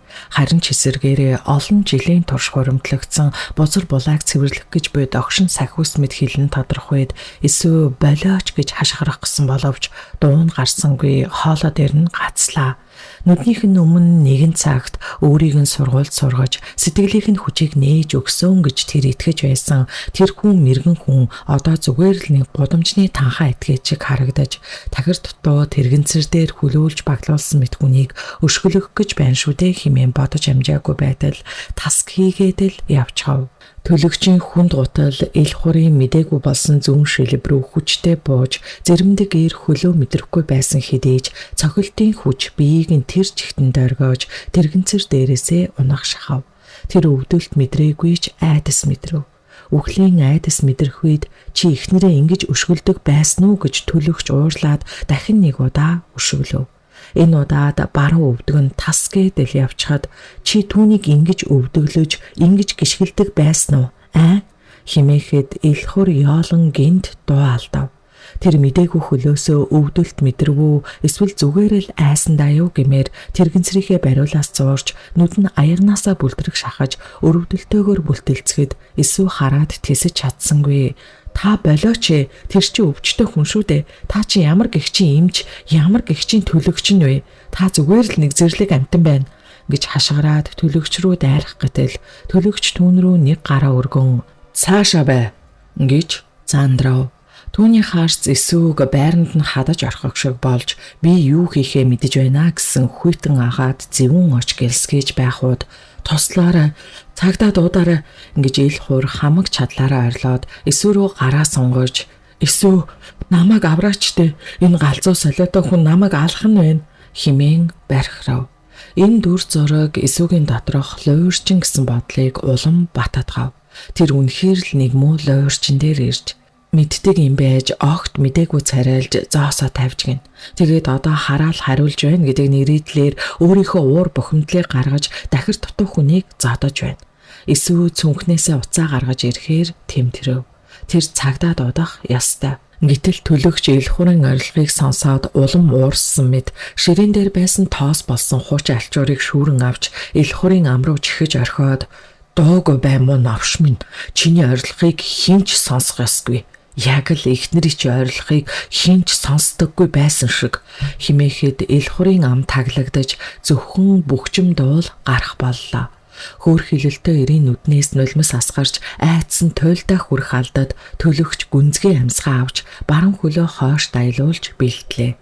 Энэ удаад тэр зүгээр нэг өшгөлөх гэж байгаа биш, харин ямар нэг зүйлийг хугалах гэж байгаа мэт харагдав.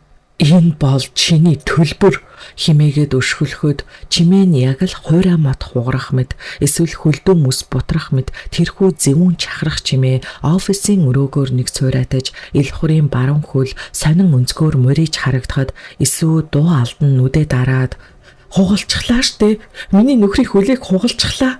Одоо ил хур насан туршдаа зүгээр нэг саажилттай биш, харин бүр мөсөө ирэмдэг болох нь химээн бодож харуусав. Одоо сэтгэл нь хансан болов уу гэж бодсон ч төлөгч зогссонгүйгээр үл барам дараа нь зүүн хөл рүү нь хүчтэй тийрэхэд чимээ дахиад л сэтгэл зүрх зүсэн цуурайтлаа. Ил хурын бие тэрэгэнцэр дээрээсээ сугран унаж шалан дээр эвхрэн унав. Тэр амьсгалж чадахгүй байгаа мэт татвалзаж нүдэн цагаанаараа эргэлдэх нь үнэхээр аимшигтай. Хүчирхийлэлд орохороо бие хураадаг зангаараа эсвэл хашгирахаас өөрөөр яаж ч чадсангүй. Төлөгч амьсгаацаар сая л нэг юм зогсов. Духнаас нь хөлс бурцааж царай нь улаажээ. Тэр яг л хүнд ажил хийсэн хүн шиг эсвэл чөтгөртөө тулалдсан бөө шиг харагдах үед эсвэл айдас уур хилэндээ чичирж нөхрийнхөө дэргэд сөхрөн суугаад та чи юу хийж вэ? Та хүн алжглаа штэ. Та яаж ингэж чадаж байна? Химээхүүд төлөгч ил хурын амнаас даавууг суг татан авав. Ил хур гүнзгий амьсгаа авч хагаж цацсан орилох гэсэн боловч хачирхалтай тэгсэнгүй чимээгүй болчихов. Оронд нь нүүрэндэх айдас нь алга болж ямар нэгэн гайхшрал итгэж ядсан байдал тодорч миний хөл гэж шивнэхэд эсүү хөл рүү нь хараад хугарчихсан уу? Өвдөж гин үү? гэж сандран асуув. Үгүй гэж ил хур толгоос ихсэрхэд хоолон чичирж хаалуун байна. Миний хөл шатаж байна Ингэсээр гараа явуулж шилэг өвдгөө тэмтрэв. 1 жилийн турш хүйтэн мдээгүй үгсэн мэт байсан хөл нь одоо халуун оргиж судсан лугшиж байгааг тэр мэдэрлээ. Тэрхүү чимээ яс хугарах чимээ биш, харин удаан хугацаанд гацсан, зэвэрсэн, түгжигдсэн үе мөч мэдрэлийн сувгууд хүчээр нээгдэж байрандаа орж буй чимээ байжээ. Төлөгч сандал дээрээ лаг хийтэл сов. Тэр ядарсан харагдана. 3 хоног гэж тэр амьсгаацаар хэлээд хэсэг зур чимээгүй болоод 3 хоног хөл дээр гიშгэж болохгүй. Хэвтрийн дэглэм сах. 3 хоногийн дараа бос гэхэд эсүү түүн рүү гайхан харж "Юу? Тэр босно гэж үү?" хэмээн асуухад түүний саажилт биех байгаагүй маа гэж төлөөгч ус балгаад жуумалзав. Түүний саажилт үүлийн үр байсан юм. Тэр эхнэрээ зодож өшгөлдөг хөлөөрөө өөрөө шийтгүүлсэн хэрэг. Харин одоо би тэр шийтгэлийг нь биеэр нийтлүүлчихлээ. Тэр хангалттай өшөглүүллээ. Тооцоо дууссан. Төлөгч гараараа хаалга руу дохив. Одоо явцгаа. Дахиж битгий ирээрэй. Миний ажил дууссан. 3 хоног өнгөрчээ. Энэ 3 хоног Илхурын хувьд бас эсүүгийн хувьд хамгийн урт хугацаа байлаа. Илхур орондоо хэвтэж хөлөө хөдөлгөж зүрхэлсэнгүй. Түүний хөл нь хавдаж, хөхөрч, аимшигтай өвдөж байсан ч тэр өвдөлтөнд түүнд амьд мэдрэмж төрүүлэх нь гоё тул өвдөлтийг яг л бурхны бэлэг мэд хүлээн авч байлаа. Эсүү түүнийг асарч байхдаа дотроо зөрчилцөөр байв. Тэр төлөгч үнэхээр ангаасан уу? Эсвэл зүгээрээ сүүлчийн удаа тамалсан уу? Гэхдээ Илхурын нүдэнд өөрчлөлт гарсан байв. Тэрхүү бардам дээрэнгүй эсвэл аймхаа өрөвдөлтөй харц алга болж оронд нь жинхэнэ гүнзгий нам гүм хүний харц тодорчээ. Тэр эсүүгээс ус гуйхдаа гуй гэж хэлдэг болов. Тэр хоолоо идэж дуусаад баярлалаа гэж чин сэтгэлээсээ хэлдэг болов. Тэр хүүхдүүдэд хажуудаа дуудаж суулгаад тэдний хичээлийн тухай асуудаг болов. Түүний доторх буг үнэхээр явжээ. Төлөгчийн өшөглөлт тэр муу ёрын сүнсийг биеэс нь хөөж гаргасан мэд. 3 дахь өдрийн өглөө болоход нарны гэрэл цонхоор тусаж өрөө гэрэлтүүлж эхлэх үеэр Илхур сэрээд хөнжлөө хоошлуулав. Түүний хөлн дээр хөхнэц арилаагүй байсан ч хавдар нь буужээ. "Би явж үзмээр байна" гэж эсүүд хэлэхэд түүнийг дэмнэж орны ирмэг дээр суулгав. Илхур гүнзгий амьсгаа авлаа.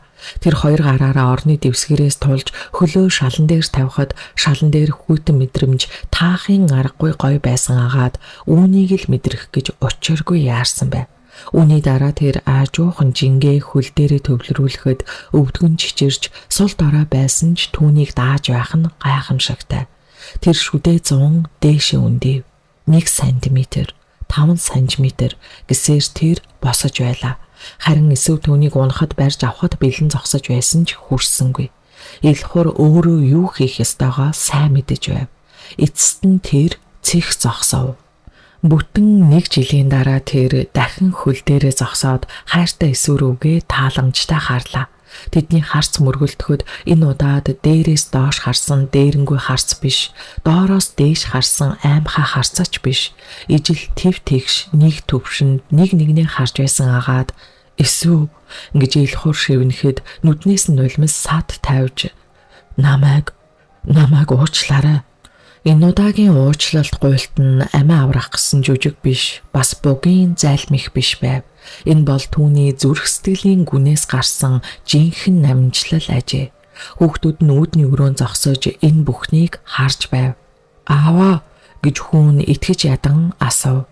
Илхур хүүхдүүд рүүгээ эргэж гараад илгээж "Хүү минь, охин минь, аав нь буцаад ирлээ." Хүүхдүүд гүйн ирж түүнийг тэврэв. Илхур тэнцвэр алдан унах шахавч тэднийгээ чанга тэврэн газар сөхрөн суулаа. Тэр гуруула шалан дээр тэврэлдэн уйлалдав. Эсвэл тэднийг харан зогсохдоо хацрыг нь даган урсах нулимсаа арчсангүй. Тэр сургуулийн зүүдэндээ харсан тэрхүү ялалтыг бугийг устгаж гэр бүлээ аварсан тэр мөчийг одоо л боддоор мэдэрч байлаа. Түүнд ид шид, тойл, цуурай хэрэггүй байжээ. Түүнд зүгээр л төвчээр цаг хугацаа бас бага зэрэг төлөгчийн өшөглөлт хэрэгтэй байсан бололтой. Цаг хугацаа урсан өнгөрөхөд ил хурын эдгэрэлт гайхамшигтай хурдан байлаа. Тэр зөвхөн хөл дээрээ босоо зогсохгүй сэтгэл санааны хувьд ч бүрэн өөрчлөгдсөн нэгэн болжээ. Тэр хуучин ажилласаа гарч архийг амандаач хүрэхээ болов. Тэрээр жижиг мужааны цех нээж өөрийн гараар модон эдлэл хийх болсон нь түүний уур уцаар бардам занг дарж оронд нь тайван хөдөлмөрч занг суулгаж өгсөн аж. Хамгийн том өөрчлөлт нь түүний гэр бүлдээ хандах хандлага байв. Тэр эсвэг дахин хизээч нэг ч удаа золбсог гэж дуудсангүй. Түүнд гар хүрх нь бүхэл дууга өндөрсөхөөс ч эмээдэг болов. Түүний нүдэнд эсүү бол зүгээр нэг ихнэр биш, харин түүнийг хамгийн хүнд үед нь хаяагүй дахин шинэ хүн болгосон аврагч нь байлаа. Нэгэн орой гэр бүлэрээ хооллож суухад хүүн "Ээжээ давас аваад өгөөч" гэж зүгээр л хэлэхэд ил хур хоол идэж байсан халбаа тавьж хүүрүүгээ хараад "Хүн минь" гэж тэр намуухан боловч хатуу хэлээд хэсэг зуур чимээгүй байснаа. Ээжээсээ юм гуйхтаа гуй гэж хэлж бай. Бас ээж чинь бидний зарц биш, өөрөө босоод ав. Хүүн гайхсан ч аавынхаа нүднээс хайр болон хүндлэлийг олж хараад "Уучлаарай ээжээ, би өөрөө авъя" гэд босож давсаа авав. Ил хур эсвэрөө харж инээмсэглээд "Эсүү минь, хоол үнэхээр сайхан болжээ. Баярлалаа" гэхэд эхнэр нь хариу инээмсэглэв. Түүний зүрхэндх шарах бүрэн эдгэрээгүйж сарив нь одоо өвдөхөө болжээ. Тэр өөрийгөө ялсан гэдгээ мэдэж байлаа. Тэр шөнө эсүү цонхоор хотын гэрлийг ширтэн зогсохдоо тэрхүү мэрэг төлөгчийн тухай бодов. Тэр хүн хэн байсан бэ? Лой урч нуу бүү юу? Эсвэл зүгээр л хүний сэтгэлийг нэвт хардаг сэтгэл зөөч үү? Магадгүй тэр аль нь ч биш байх. Магадгүй тэр бол эсүүгийн өөрийнх нь дотоод дуу хоолой, түүний зориг, түүний шийдэмгий байдлын гадаад илрэл байсан биз. Тэрхүү зүүд, сургууль, тулаан бүгд түүнийг өнөөдрийн энэ өдөрт энэ амар амгаланд хүргэх ёстой байсан зам мөр байсан бизээ. Эсүү халаасаа тэмтрэв. Тэнд юу ч байсангүй. Тойл хагарсан, чихвч няцарсан. Гэхдээ түүнд одоо тэдгээр зүйлс хэрэггүй байлаа. Түүний зэвсэг бол түүний твчээр, түүний хүч бол түүний уучлал, түүний ялалт бол гэр бүл нь билээ. Баярлалаа гэж тэр харанхуй руу магадгүй хаа нэгтээ байгаа тэрхүү шар хувцастай зоос сэгсэрдэг залууд хандан шивнээд "Та миний замыг зааж өгсөн. Одоо би өөрийнхөө замаар алхаж чадна. Сайн сайхныг хүсье, аз жаргал хүсье, эрүүл энхийг ч хүсье, эрч хүчийг ч хүсье. Олон мянган над шиг бүсгүүчүүдэд туслаарай гэж гуй. Олон гэр бүлийг буцаагаад яг над шиг аз жаргалтай болгоорой" гээд инээмсэглэхэд нүүрнээс нь гэрэл цацарч, нүднээс нь баярын оч гэрэлтэх мэт болжээ. Тэр эргэж унтлагын өрөө рүүгээ тайван нойрсож буй нөхрийнхөө хажууд очоод араас нь тэврэн хөвтөв. Маргааш шинэ өдөр, зодуургүй, айдасгүй, энгийн л нэг жаргалтай өдөр гэдэгт огт эргэлдсэнгүй билээ. Энэ бол түүний мэрэг байлаа. Хүний сэтгэл дотор өрнөж буй мөн хүчирхийлэлд өртөж байгаа бүсгүйн тэр сэтгэл зүйн дотоод асуудлыг маш гүн гүнзгий уран нарийн үгээр урлаж чимсэн зохиолчдоо сонсогчдийнхоо өмнөөс баярлсан талархснаа илэрхийлээ. Энэхүү зохиол маань сэтгэл зүйн гүн гүнзгий агуулгыг агуулсан учраас сонсогчдод маань таалагдсан байх гэдэгт итгэлтэй байна. Дараагийнхаа зохиолоор дахин уулзтлаа. Түр баяртай.